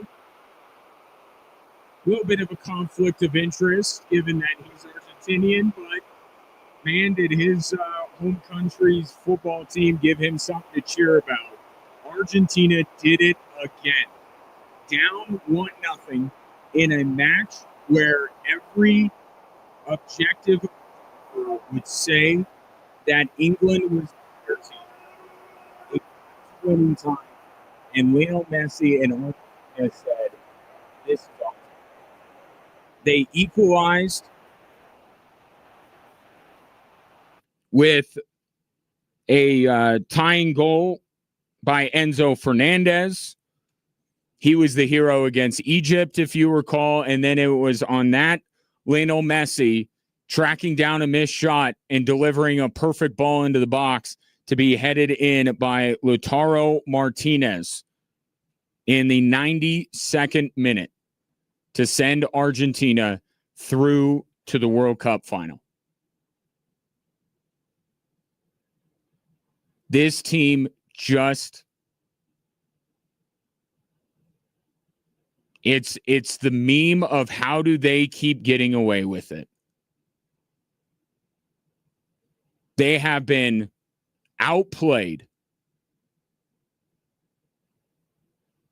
in their last 3 matches. And if you go one back further from that, Cabo Verde gave them everything they could handle. And yet Argentina marches on. Why is that? Is that because they divine intervention? No, that was a billion years ago with Diego Maradona. What this is a championship team, a world championship team led by the best player that has ever played the game of soccer, saying this is our time. You can get the better of us for 75, 80, 85 minutes, but when the game is on the line, that's our time and we will dominate you. And that's what they have done against Cabo Verde, against Egypt, against Switzerland, and now against England. Thomas Tuchel, the head coach of England, said no regrets. He thought it was their best match of the tournament. And yet they still came out on the wrong end of the score. This is championship DNA. That's what this is. Argentina never panics. As long as the game is close, they believe that, not to make it sound like a chant of another soccer team that was in this tournament, but they believe with the utmost confidence that they'll win. Because as Sean Payne said, they have, proven ability. They have done this before. They have won this entire tournament before. They're not going to shrink in the moment. They're going to rise to it. Still, I say all that and I believe all that. I still can't freaking believe that this team did it again. It has to be their year. I'm going to go down with the ship. I'm going to take Spain to beat them, because I'm going to say that the same thing that I said yesterday about this match today. I think that the way that England was playing, I thought they would beat Argentina. I'll say the same thing about Spain, and I will fully expect for Lionel Messi to put on his cape and rescue it on Sunday and Argentina to go back-to-back. I fully expect that. I'm going to take Spain. I'm going to predict Spain. I might spend the next 2 days trying to convince you of why Spain will win, and yet I don't fully believe it, because I have seen 4 matches that I swear Argentina's run in the World Cup was coming to an end, and yet it hasn't. It's remarkable. And I don't hate Argentina, or do I want them to win? Not necessarily, but I don't hate them. But I marvel. I laughed. That's all you could do. You just laugh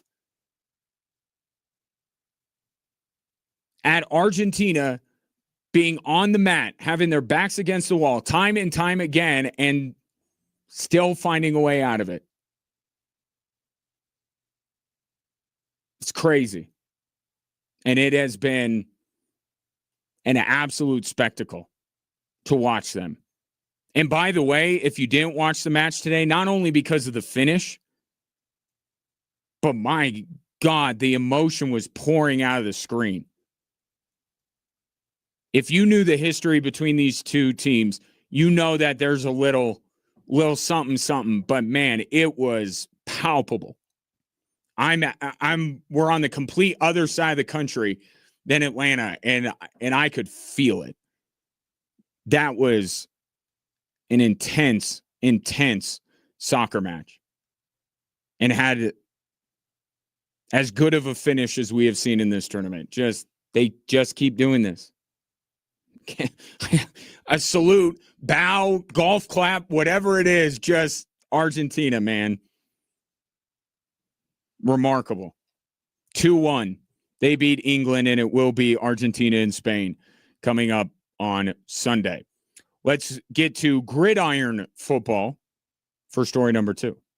I can't predict the future, and I know that it's a long process. It's not just my decision, but at the same time, I'm going to give the doctors and the coaches every single opportunity they can to let me be out there week 1, and I don't want to miss that game, because that's the team that won the division while we were gone. That is Chiefs quarterback Patrick Mahomes. I almost don't have to identify him. You know him. And he was talking to Yahoo Sports about his status for week 1. One thing that stuck out to me was at the very end. I don't know if you caught it. Let me play the audio one more time, because I should have said this when I set it up. Listen to the very end and what he says about the Denver Broncos, their opponent in week 1. I can't predict the future, and I know that it's a long process. It's not just my decision, but at the same time, I'm going to give the doctors and the coaches every single opportunity they can to let me be out there week 1, and I don't want to miss that game, because that's the team that won the division while we were gone. That's the team that won the division while we were gone. Interesting choice of words from Patrick Mahomes. Because the Kansas City Chiefs and Patrick Mahomes, yes, he tore his ACL. The Broncos had the division wrapped up by then. Where did the Chiefs go? I saw them. I watch the Kansas City Chiefs every week. I saw them. They were there. And yet they lost to the division to the Denver Broncos. While we were gone, while we were away, where were you? I thought I saw you on my television screen. I think Patrick Mahomes misspoke. What I think Patrick Mahomes meant to say, and maybe caught himself and wanted to, at the last second, turn it into a little bit less negative. What he's getting at is that year for the Kansas City Chiefs, they believe, was fraudulent. That's not them. It's Fugazi. That's not them. Whatever you saw last year. Yeah, it was Mahomes and Kelsey and Chris Jones and Andy Reid. That's not them. The Denver Broncos took advantage of that. And this is Patrick Mahomes saying, we're out to show that the Denver Broncos got to go through us at our best to win the AFC West. Now, if you're a fan of the Denver Broncos, by all means, take that as bulletin board material. Go at Patrick Mahomes. You have every right to. He is diminishing the Broncos division crown. That he's absolutely doing that. But it's not because he lacks respect for the Denver Broncos. It's because he feels like last year was such a cluster for the Kansas City Chiefs that it wasn't even a real year. Well, unfortunately, it was a real year. It counted. And the Denver Broncos beat the Kansas City Chiefs in the AFC West and beat them head-to-head with Mahomes. But that sets up week one to be awesome and all season to be awesome because Kansas City and Denver both are out to the Denver Broncos are trying this year to legitimize what they did last year, winning the division, winning all those one-score games. They're trying to legitimize it and say it wasn't a fluke. We're not going to do the thing that Kansas City did last year, which is lose all of our one-score games. That's what the Broncos are out to do this year, is legitimize what last year was. Kansas City is out to delegitimize what last year was. They're trying to show that this isn't the dynasty crumbling. This was just a bad year to have a bad year.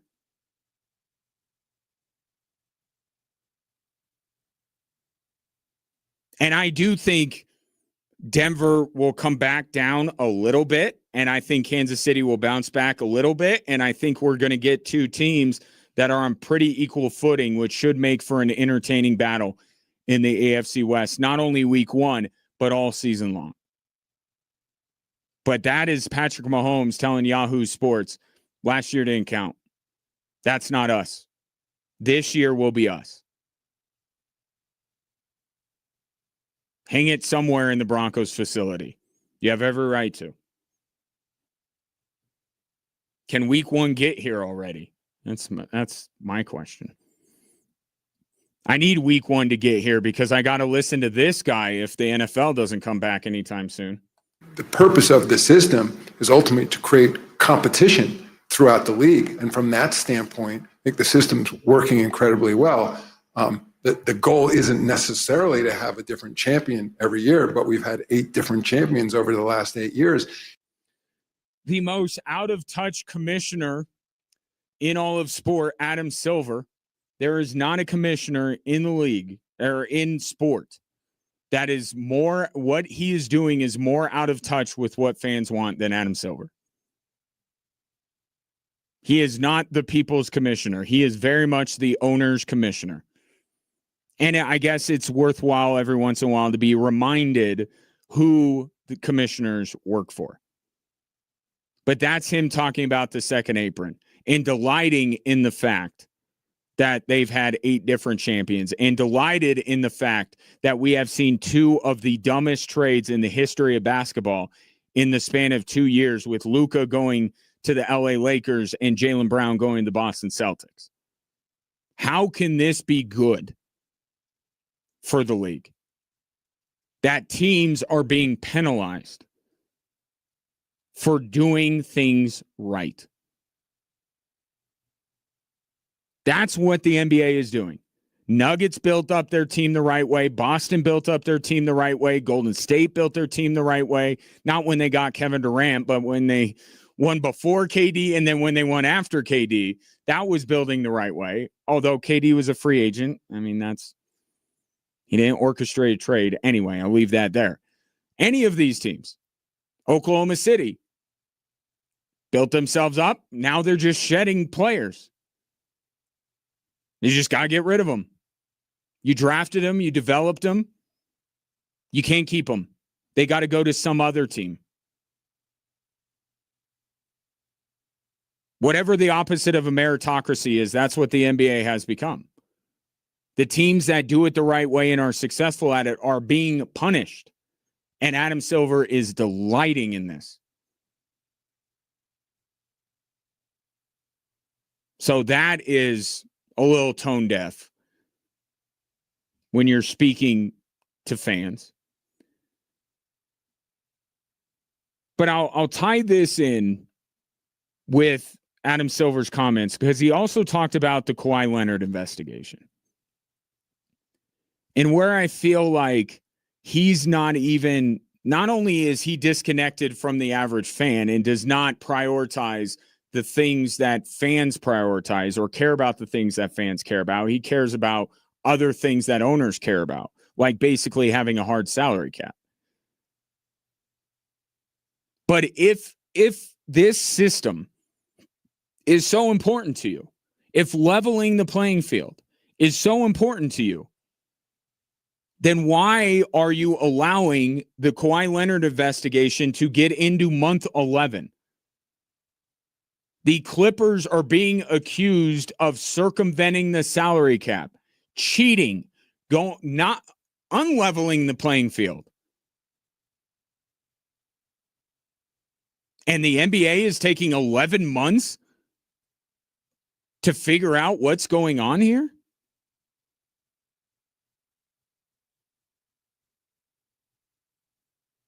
I mean, how does that all work? You're puffing out your chest and grinning from ear to ear that every champion that has been over the last 8 years then falls to ruin with your financial system. You're loving that because it gives another one of your bosses, aka an owner of an NBA team, a chance to win a title. You love that, but yet here's Steve Ballmer, who allegedly is cheating. Doesn't that sound hypocritical?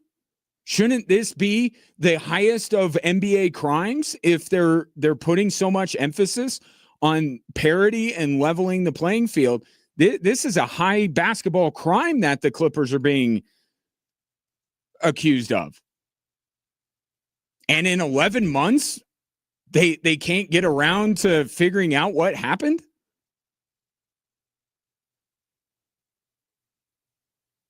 Like, pick a lane, Adam Silver. If you're going to delight in punishing these teams for being good at what they do, at least try to persecute the teams that are trying to put their thumb on the scale.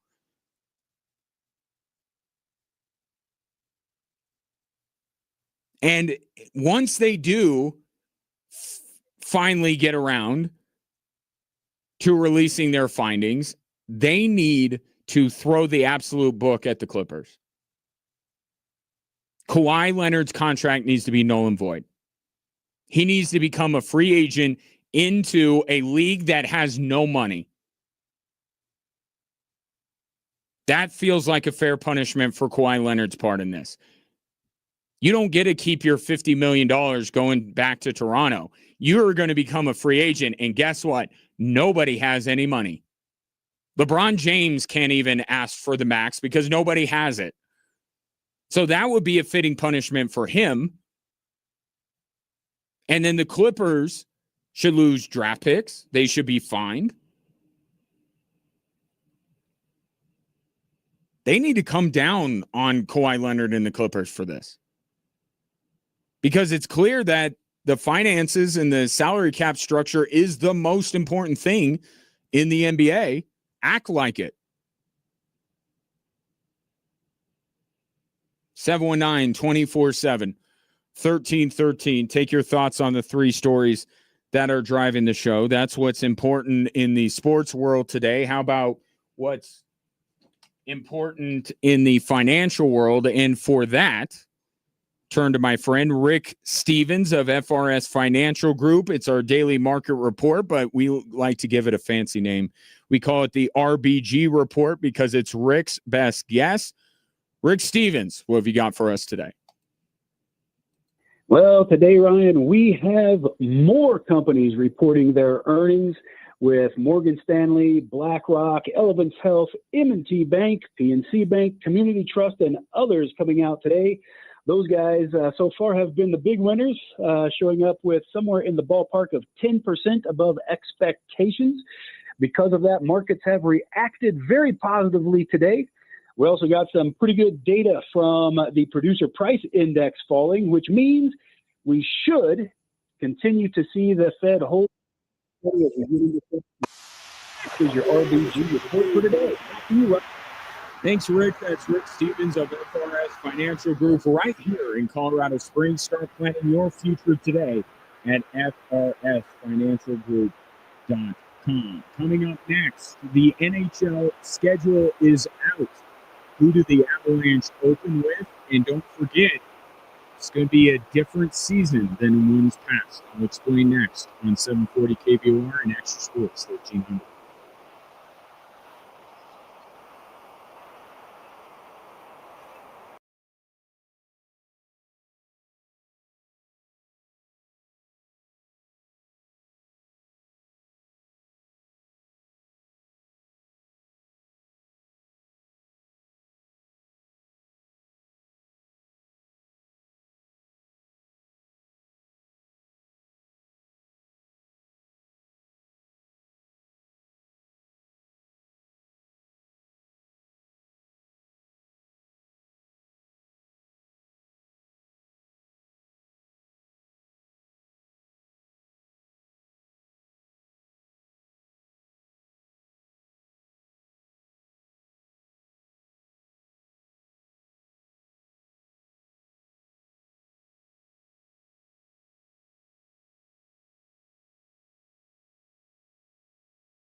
How about some hockey in September? Doesn't that sound good? Well, you're going to get it this year. The NHL has released their, at least the openers for each one of their teams, the home openers. So you have a date to circle on your calendar. The Avalanche will be opening up at home on September 30th against, now this is the bad news, the LA Kings. I feel like, haven't the Avalanche, and I've done no research on this, and I probably should have before I'm going to say this. Doesn't it feel like the Avs open up with the same two teams every year? Don't they play the Kings every other year? And it's like, what's the other one? The Blackhawks? Feels like played the Kings in the Blackhawks every other year. Nobody else? It's almost like maybe they moved 2 rounds past LA and there were a couple of other teams, one of them a division rival. The other one ended their season. That feels like a good spot. How about Minnesota or Vegas? You say you shouldn't open up at home against a team that beat you. Okay, Minnesota. Boom, settled. Open up with Minnesota. The Kings? NHL swung and missed with that. But we get hockey earlier. And for now, I am pleased by this. This fact pleases me. Being a hockey guy, I would like hockey to start as soon as it can. But I will warn you now, by March, I'm going to be saying, can we just get to the bleeping playoffs already? All they're adding is 2 games. But you know what? All the NFL added was 1. And the final week of the NFL season is terrible.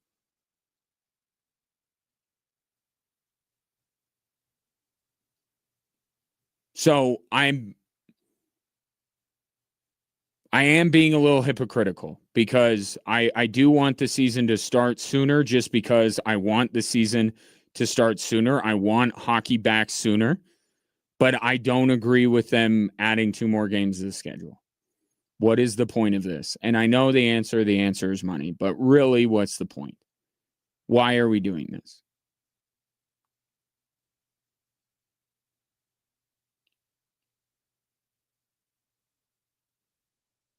So it changes. But yes, it will be an 84-game season in the NHL this year, and the Avalanche home opener will be September 30th against the Los Angeles Kings of Anaheim.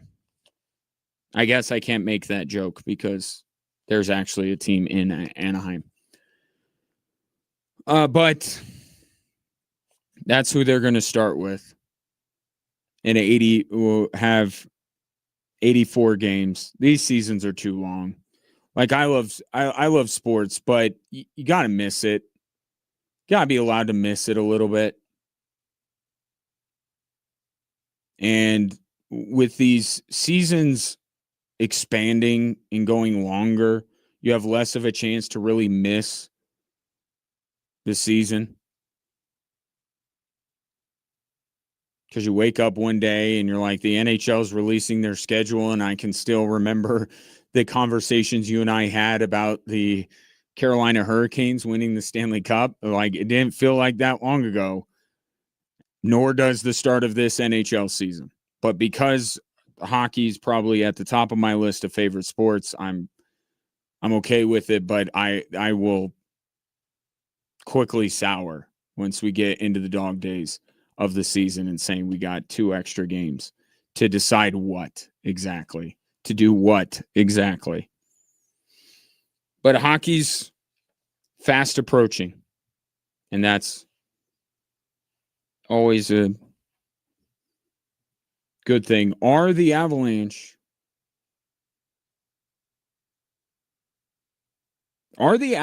going to surpass their point total from last year with these 2 extra games.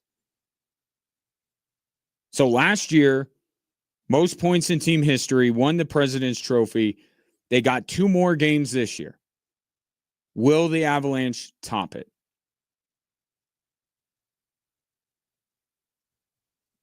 I don't think that they will. But this is not about avoiding the President's Trophy curse or anything like that. I just think, I mean,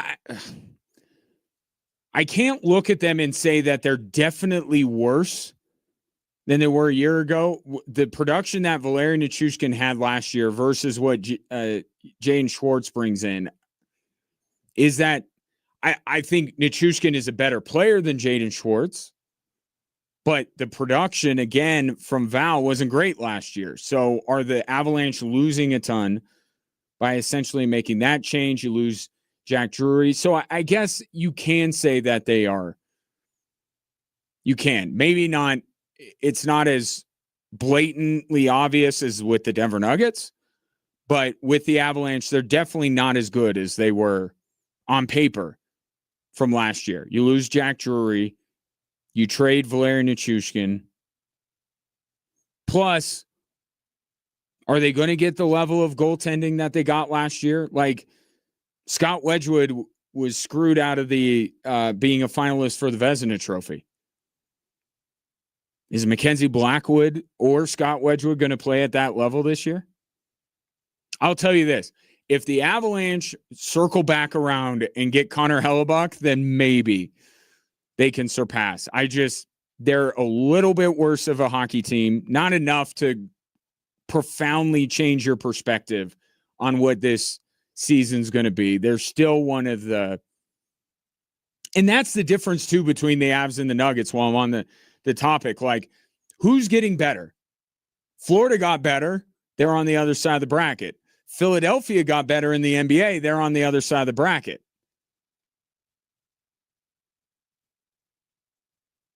Like, I don't know that anybody. Did Dallas get better? No. Did Vegas get better? I don't think so. Did Minnesota get better? I guess for an entire season of Quinn Hughes, maybe their point total will be higher, but they're not better than the version of the Wild that the Avalanche eliminated. Avalanche aren't better. And it's the same thing in the NBA. Thunder aren't better. Spurs aren't better on paper than they were a year ago.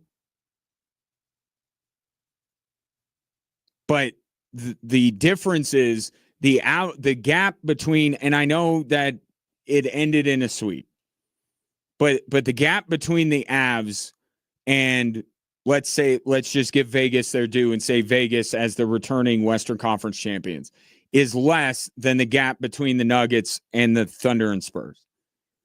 So that's why it was more necessary. That's why I think if you're a fan of both, you don't feel as bad about the Avalanche offseason because you still feel like they're right there, whereas you were left with the feeling after the Nuggets season that they're not close.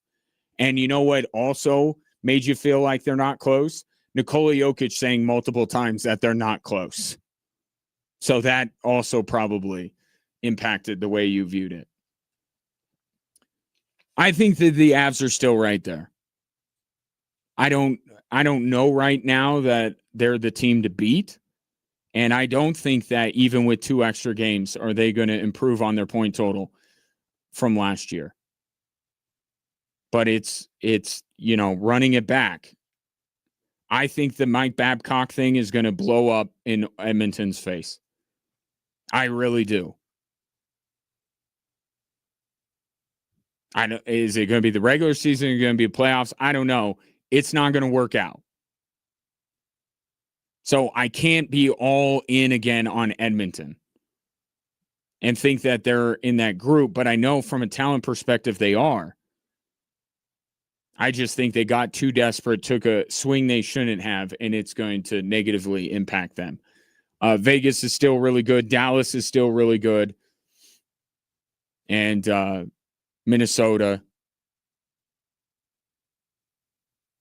I think that's the group. Not that different than a year ago, honestly. Same in the NBA. It's the same teams, but it's just what's the gap between the top tier and the next tier. I think the Avs are right there, even with being a little bit worse on paper than they were a year ago.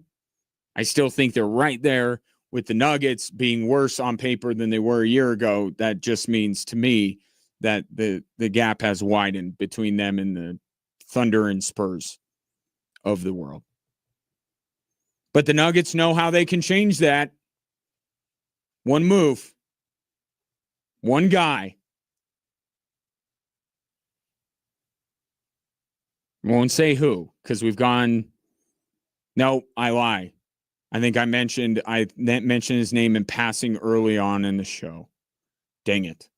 I was going to say I almost went an entire show without mentioning him. I guess I didn't. I did early in the show. By the way, I think that thing's happening tomorrow. Prediction. Not to Denver, but the choice is made. Can't call it the decision. I already did that. The choice is made tomorrow, I think. Prediction. But I also thought England would beat Argentina. So what do I know? 719-247-1313.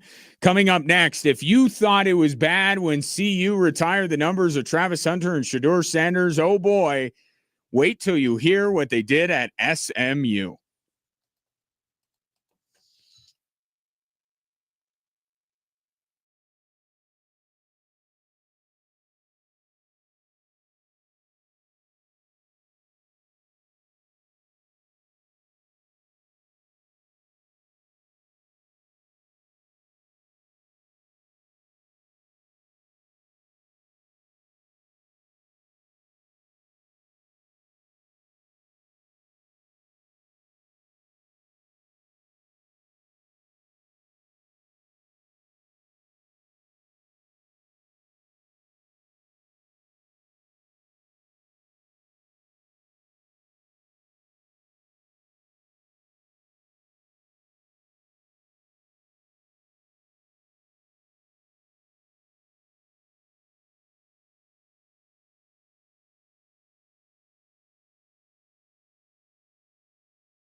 It's Spain and Argentina on Sunday, and if you've seen on social media, there's a photo circulating of a younger Lionel Messi bathing Lamine Yamal. It's real. It's out there. I don't know if Lamine Yamal loves the idea that he was I don't even know the context. It's just all over my timeline. I'm like, wait a minute. Lionel Messi bathed baby Yamal? He did. And I can already tell you if Argentina wins on Sunday, that photo is going to be circulated a lot more. So there's that. Saw this, Ross Dellinger. I should start a new segment of today in how broken college athletics is. Ross Dellinger is reporting that, well, not reporting, I think they announced it. SMU. They have a history of doing some interesting things, when it comes to the players on their football team, compensating them and things like that. So SMU is unveiling the Kevin Jennings Recovery Center. Seems nice. New performance center. Right? That's part of it. The facilities, they matter in college athletics. Got to have the best facilities. That's not the problem. Good. Good for SMU. The problem is Kevin Jennings plays for SMU.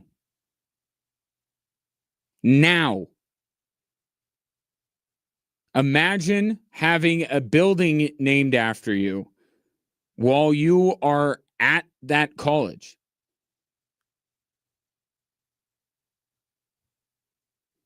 The Mass Communications building on the campus of CSU Pueblo, I hear, was only named after me once I was out of there. I have not been back to confirm. Kind of feel like someone might be pulling my leg here. The guy is currently an athlete at SMU and is getting a performance center named after him. I have so many questions. First question, how dare you? Second question, was this something to keep him at SMU? Is this part of their pitch to get him at SMU or to keep him at SMU? Or is this something that he said they had to do? Like, whose idea was this? And I got to tell you, the name's not really ringing a bell. So it's like, how bad is this going to age? This is going to age poorly.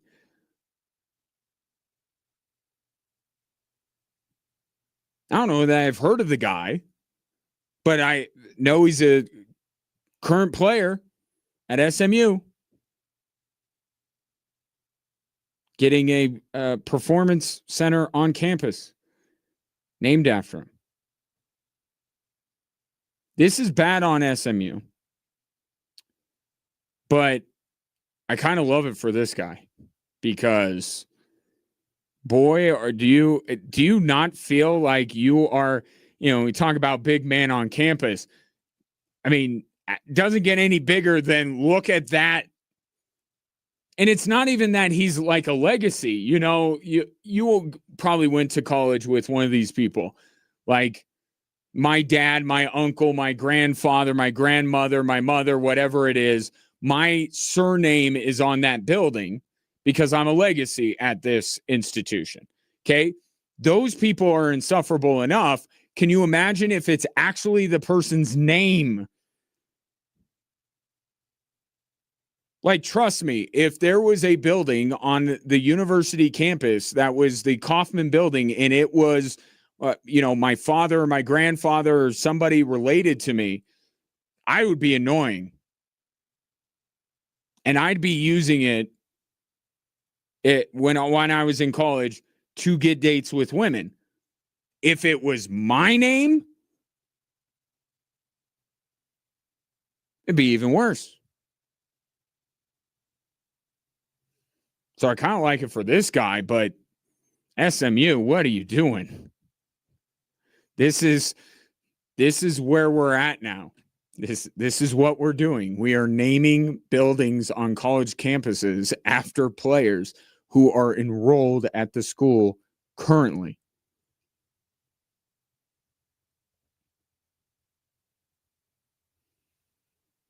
Just keep your eyes peeled for the Julian Lewis cafeteria on the campus of the University of Colorado. Just saying, keep your eyes peeled. I have a feeling this is going to catch on. But who did he ask for this, though? Like, that's the other thing. Like, I kind of love it for him. If they just did it, if he asked for it, then it's not great. We want you to come to SMU, stay at SMU. We will name a building after you. I'd be like, oh, okay, sure. I don't turn that down. But if he's going to the negotiating table, the NIL negotiating table, and says, you need to name a building after me, then I feel like that takes away some of the shine.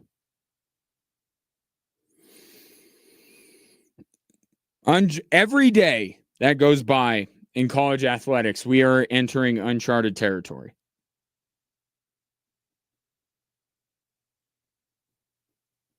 And I'm seeing more on it. Like, it's real. It's really happening. Every day that goes by, we are crossing over into unprecedented territory. Things that we have, that joke on social media of we only have like 5 sentences left, right? Because our lives are so completely and utterly ridiculous that words are being put in an order we've never seen before just because our world is so crazy. Like, we've got to only have 4 or 5, like, what is the next thing? How do you top this? Do you name the football team after the player? The Browns, why they're named the Browns, right? Do we have this at some college? That you name the team after the quarterback. I, for one, am very much looking forward to watching the Ole Miss Chamblises this upcoming season. The Colorado Lewises. It's crazy. I'm actually surprised that the Buffs are not called the Sanderses by now. Being a little bit honest with that. Oh boy. It's never going to get fixed. It's never. College athletics is broken permanently. If they are Humpty Dumpty, they will sit back on that wall, but there will be like there will be a crack, there will be like a piece of the shell missing. They're never going to put this thing back together. Never. We are past the point of no return when it comes to college athletics.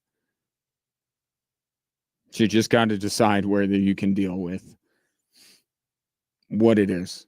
I think I can to an extent. Doesn't mean I like all of it, but so where we living. On that, hopeful note, appreciate you tuning in. Appreciate the interaction. Be back tomorrow. Like I said, I think tomorrow's the day. I know you are hoping that it's not Denver. That's fine. I just think that we're going to know tomorrow. By 3 o'clock would be nice. It would be nice of him to decide by 3 o'clock. But regardless of whether he does or he does not, we'll reconvene at that time here on Extra Sports 1300 and KVOR.